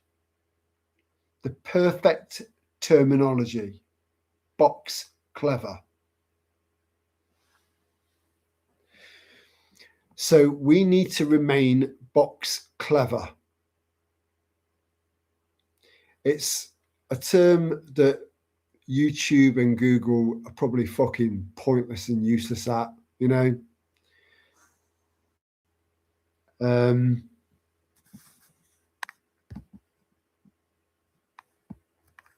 But we've got this, and we've got this, whereas they've just got this. We've always had the upper hand. That's why the world's as advanced as it is. But you're spot on there, Ruth. I see the video was absolutely disgusting. Cannot unsee it. Poor lad. I know. Yeah, exactly. Don't. I'll tell you what, Van Life, see that as a knife in the back from your government. Leave it in. We need to call Ghostbusters, not the police. Sorry, time for my bed. Oh, sweet dreams, Rosa. I'm sorry if I've missed you, darling. You know I'm not very good at keeping up. We're going to call it a day in a few minutes.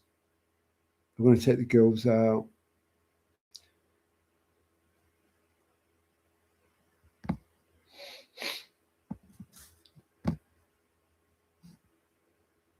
You and your girls will enjoy your night walk. I will, Michael. They will. They love it. They love a night walk. So during the day, they're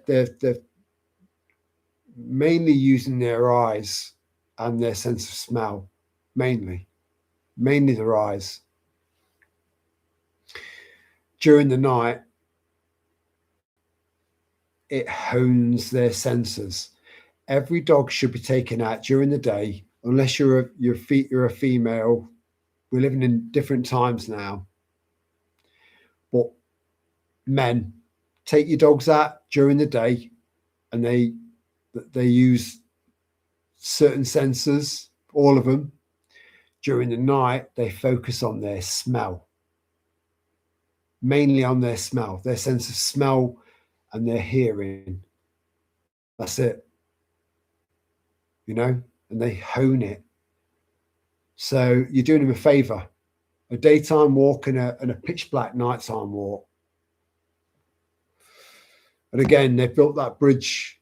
So I know that my nighttime walks are going to be more risky, more challenging, but I'll never stop. I just need to go out there more prepared. I'll never ever go down.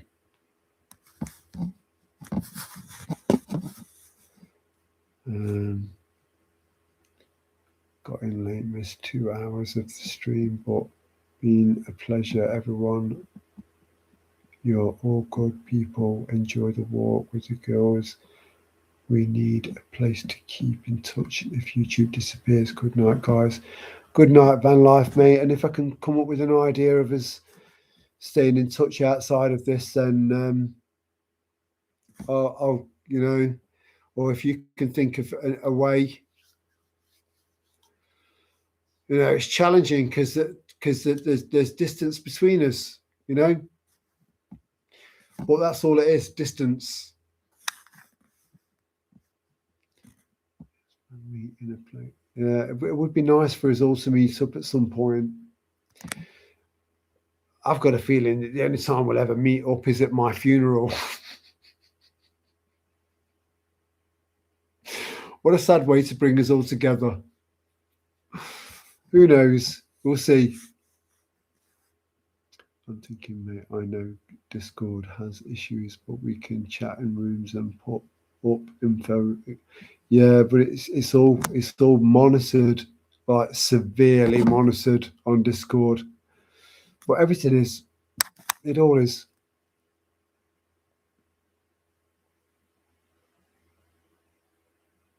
I have thought about getting a CB. It is something I'm considering.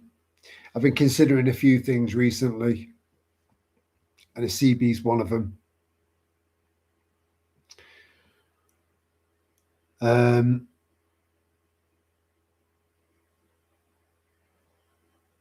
Sweet dreams, Ruthie.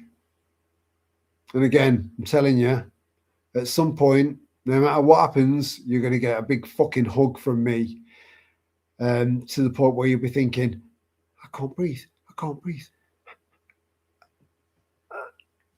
But I'll bring you back around again. You know, I'm not a bastard.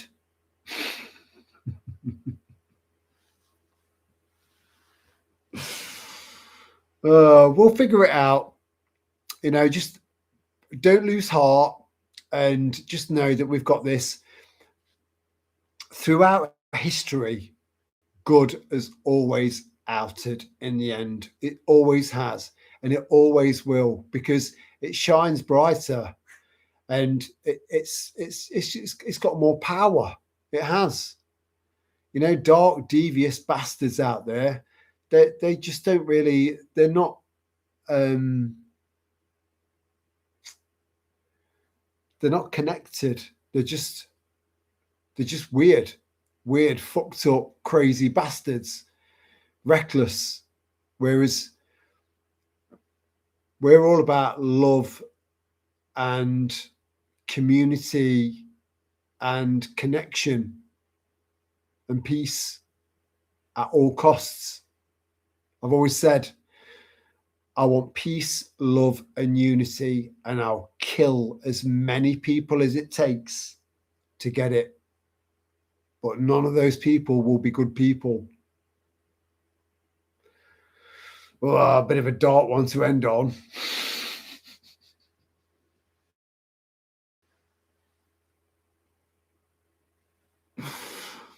But I hope you understand where I'm coming from, you know?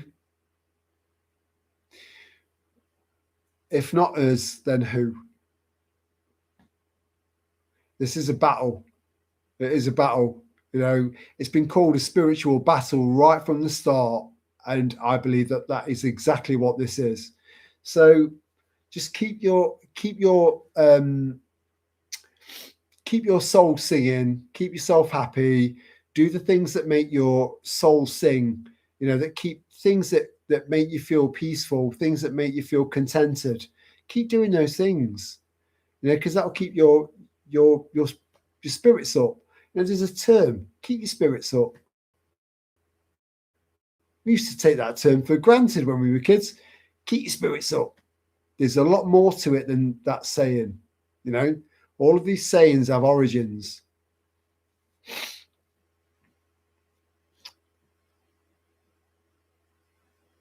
Yeah, I hope it's been all right, mate. Again, I can never see a live stream from your perspective, but I hope it's been okay. I hope you've, you know, again, it's about coming together and not feeling alone, and knowing that there are like-minded people out there that think the same as we do. And this is just a small amount. There's loads of us out there, loads, you know, countless.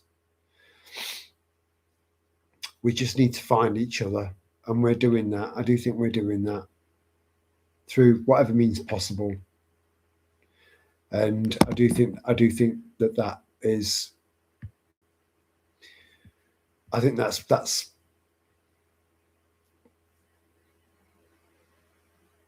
I think that's how it's meant to be. I think that's how it's going to be. But I think it's important to hold on to our sanity, which is what we've done. We've managed to do that for the last 6 years. And if we've managed to do that for the last 6 years, we can do it for another 6 years, you know, no matter what happens, because we can see most of what's coming our way. And that's half the battle, is being able to see what's coming, because they do tell us. To people that are looking and listening and hearing and seeing, which is why you're the ears and the eyes of future generations. You're important. So you've got to keep going. We've all got to keep going. And yeah, just have faith in yourselves. And enjoy the rest of your weekend, whether it's blazing sunshine or pissing it down, wherever you are, it doesn't matter. It's all about how you feel inside, you know. Keep that fire burning. Much love, and I'll see you on the flip side.